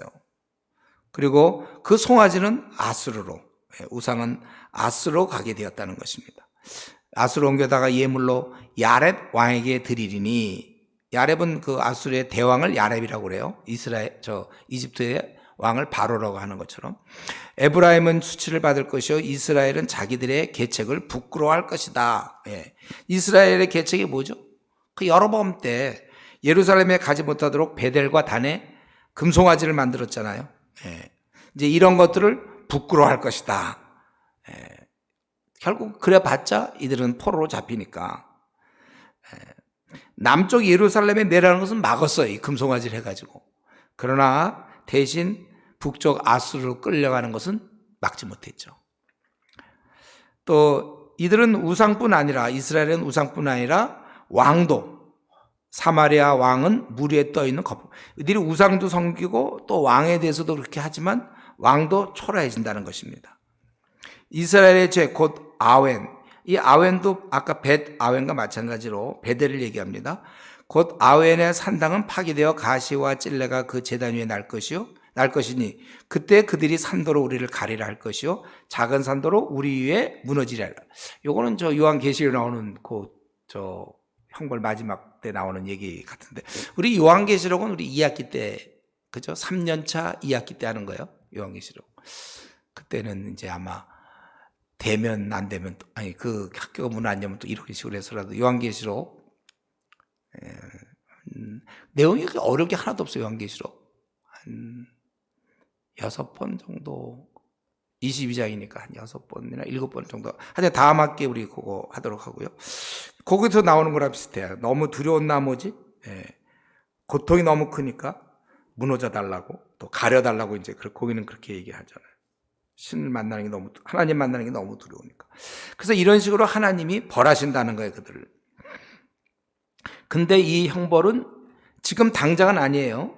9절, 10절, 11절에 보면 지금 당장은 아닌데 반드시 온다는 거죠. 이스라엘아, 네가 기브아 시대로부터 범죄. 아까 기브아 시대 얘기했어요. 지금까지 죄를 짓는구나. 그러니 범죄한 자손들에 대한 전쟁이 어찌 기브아에서 일어나지 않겠느냐. 내가 원하는 때에 그들을 징계하리니 그들의 두 가지 죄에 걸릴 때 만민이 모여서 그들을 치라. 두 가지 죄라는 것은 지금 하나님을 떠나고 우상을 숭배하는 거잖아요. 그래서 그때 그들을 치리라. 만민이 치겠다는 거예요. 그리고 그때 아주 고통을 당할 텐데, 에브라임은 마치 길들이는 암소 같아서 곡식 밟기를 좋아하지만, 이런 건 곡식 밟기는 참 좋아해요. 그러나 내가 그의 아름다운 목에 멍에를 메우고 에브라임 위에 사람을 태우리니 유다가 밭을 갈고 야곱이 흙덩이를 깨뜨리라. 아주 그 힘든 일을 상징하면서 속박을 당하고 있다는 것입니다. 이제 이들에게 이러한 형벌이 있다는 거예요. 그렇기 때문에 12절부터 마지막 15절 결론 부분은 돌아오라. 아까 우리 6장 1절에서 했던 것처럼 돌아오라는 겁니다. 이런 형벌을 다 말씀하신 이후에 너희들이 그러니 벌받을 수밖에 없고 쫓겨나고 포로로 잡혀가는데 그러기 전에 제발 좀 돌아오라 그거예요. 너희가 자기를 위하여 공의를 심고 인애를 거두라. 이제는 좀 제대로 좀 살으라는 거죠. 너희 묵은 땅을 기경하라. 지금이 곧 여호와를 찾을 때니 마침내 여호와께서 오사 공의를 비처럼 너에게 내리시리라. 지금이 여호와를 찾을 때라. 그러니까 묵은 땅을 기경하라는 건 이게 근본적인 변화를 얘기해요. 지금 그런 미지근한 생활, 그런 좀 하나님 기쁘게 못하는 생활 다 뒤집어 엎고 제대로 이제 한번 좀 근본적으로 해라. 그럴 때 하나님께서 임하시겠다는 건 결국 축복하시는 것이잖아요. 그리고 하나님께서 이렇게 공의를 비처럼 너에게 내리시리라. 그렇기 때문에 너희는 14, 15절에 이러한 죄악을 설명하면서 이제 너희 자신이 이러니까 돌아오라 그 얘기죠. 너희는 악을 바꿔라 죄를 거두고 거짓 예매를 먹었나니 이는 내가 내 길과 내 용사의 많음을 의뢰했다. 이들이 사람을 바라보면서 죄악을 범했다는 거예요. 이스라엘 백성은 항상 그랬고 지금도 마찬가지예요. 보이지 않는 하나님보다는 보이는 어떤 왕이나 용사들, 또 우상은 눈에 보이잖아요. 그러니까 우상은 이렇게 만들어 놨잖아요. 그래서 그걸 아주 위험 있게 크게 만들다든가. 그래서 그걸 쉽게 의뢰해요. 우리 8장 14절에는 견고한 성읍이라고 그랬어요. 이런 것들을 의뢰한단 말이에요. 하나님을 의뢰해야 돼. 저와 여러분 있잖아요. 하나님을 의뢰해야 돼. 제가 개척하면서 허구한 날 밤낮 재정 마이너스. 그러니까 허구한 날 기도. 허구한 날 어려움, 허구한 날 기도. 이건 돼요. 여러분, 기도가 있는 한 우리는 모든 문제를 이길 수 있는 거예요. 기도라는 게 참 갈수록 정말 좋은 것 같고, 여러분 사실 남은 생 걱정도 없어요. 기도가 있으면. 그러니까 다만 근데 기도하는 습관을 만들어내지 못한 사람. 우리 목회자들은 특별한 일이 아주 특별한 경우 아니면 2시간 정도 여러분 우리 웨슬레가 했던 것처럼 2시간 정도는 기도하세요. 루터처럼 3시간을 하든지.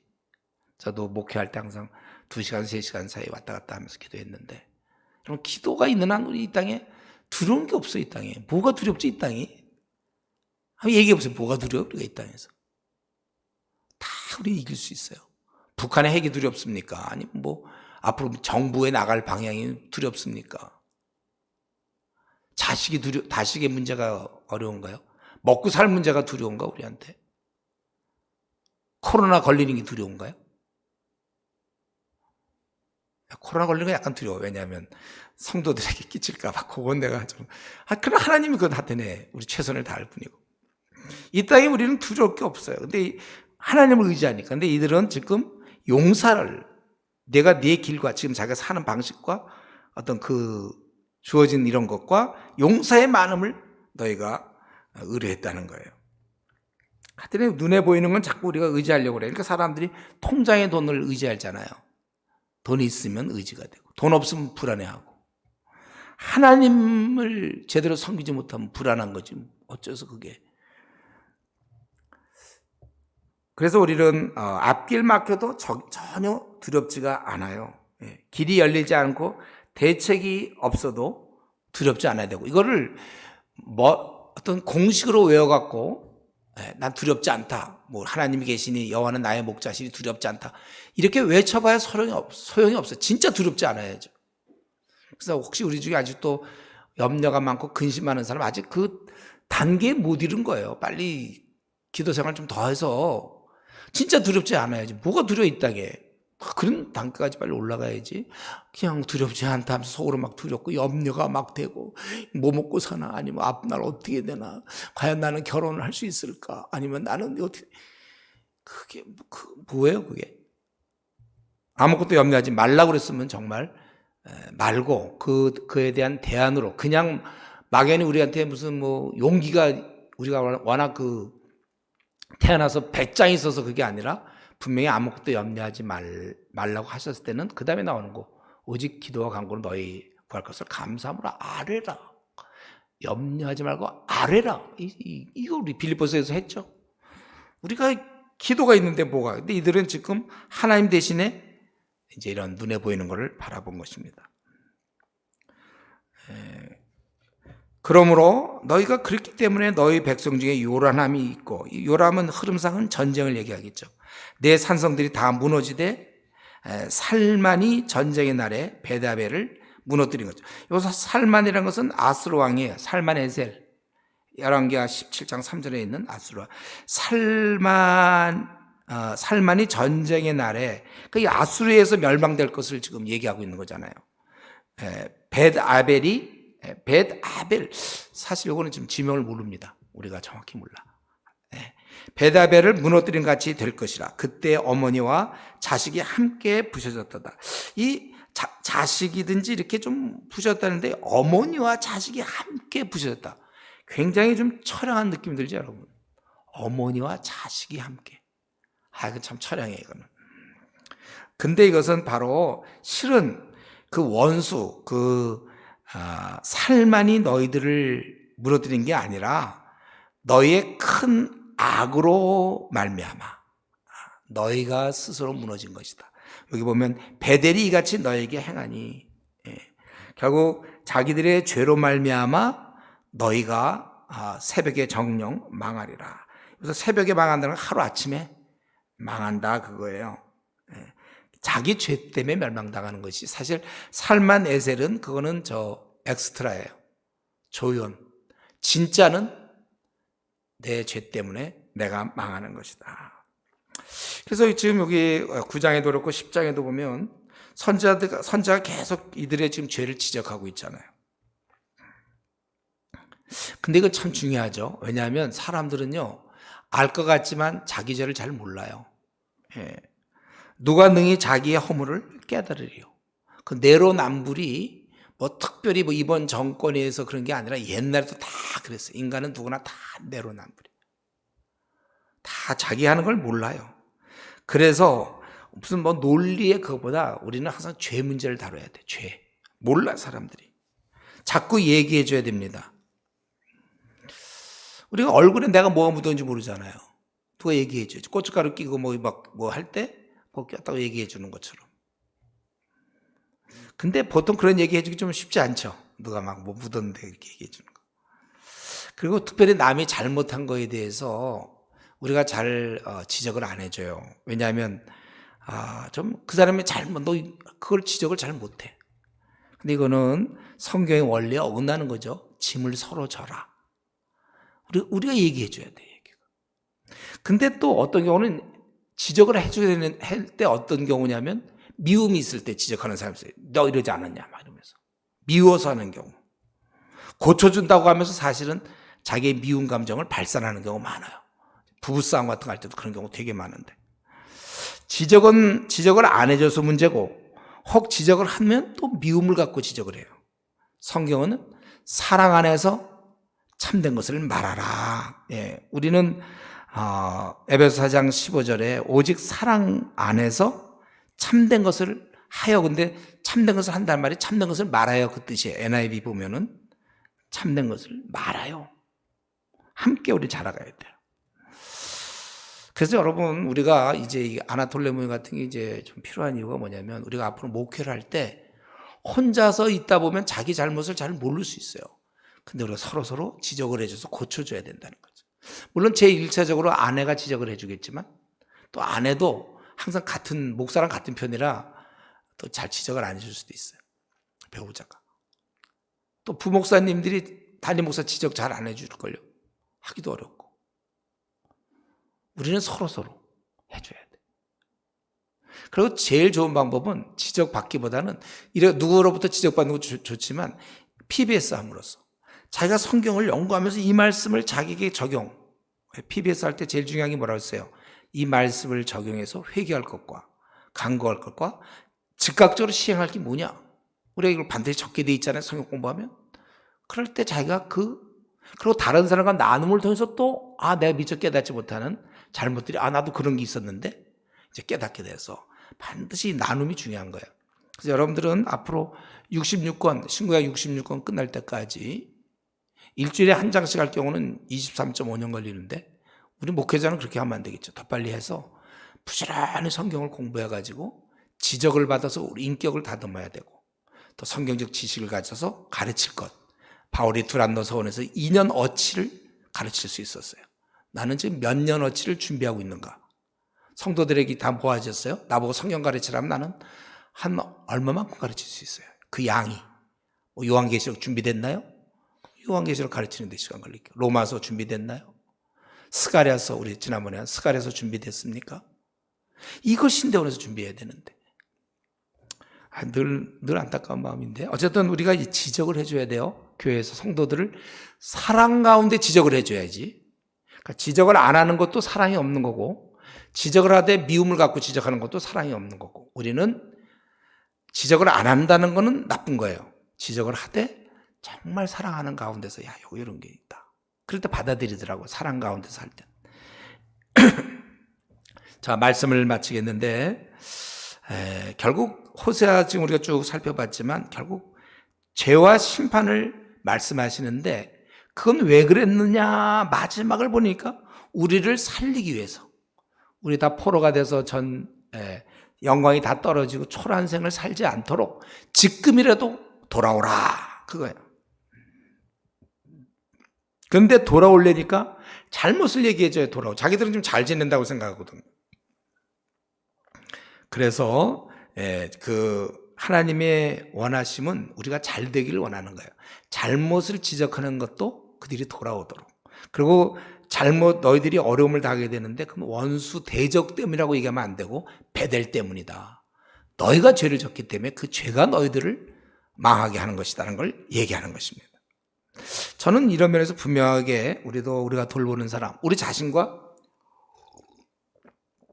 우리가 돌보는 사람들 그들이 별로 이렇게 힘이 없고 곤고하고 기쁨도 없고 평안이 없다면 시험에 떨어지거나 직장에서 쫓겨나서가 아니라 결혼을 못해서가 아니라 그들이 하나님과의 베델이 있어서 그래요.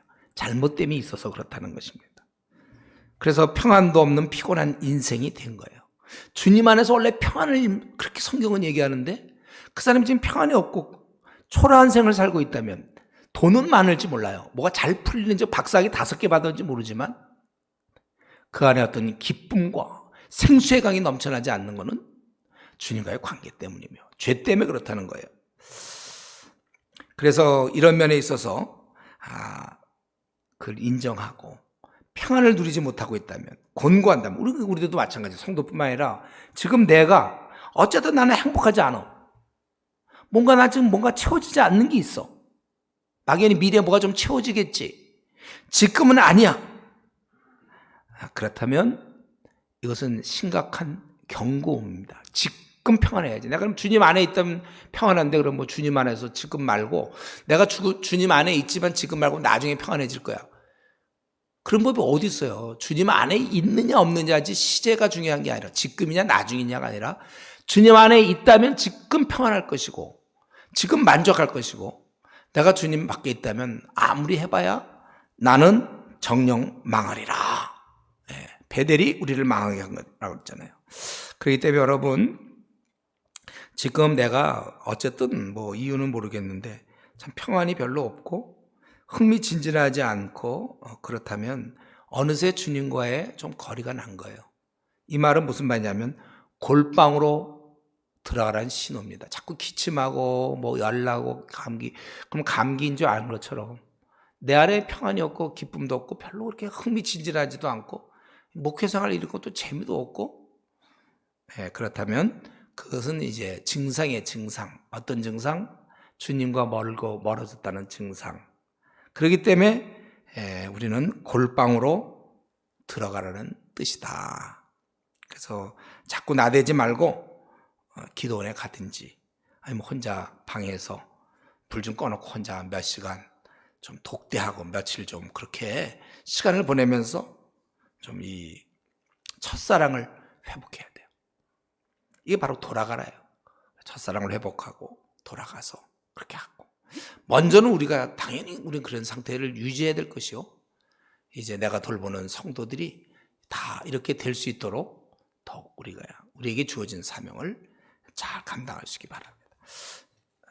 우리 기도하겠습니다. 이 시간에 우리 한번 기도할 때 결국 이스라엘이 이렇게 권고하고 다 이거는 딱 한 가지, 베델 때문에 저들이 하나님을 떠나 있기 때문인데, 이런 면에서 나는 좀 어떤가, 참 내 영광스럽고 지금 내 삶이 보람되고 흥미진진하고 기쁘고 평안한가. 그렇다면 감사할 것이고, 그렇다면 이제 성도들을 내가 지금 누리는 이러한 세계로 초대해야 될 것이요, 그들을 그렇게 해야 될 나부터 벌써 별로 평안이 없고 기쁨이 없고 감사가 없고 흥미진진하지 않고, 전 그렇다면 의무적이고 뭔가 하나님과 깊은 관계에 문제가 생겼다는 줄 알고 오늘이라도 하나님 앞에 더 무릎 꿇고 더 나가야 될 것입니다. 그러한 우리를 위해서 같이 통성으로 기도합시다. 하나님 아버지,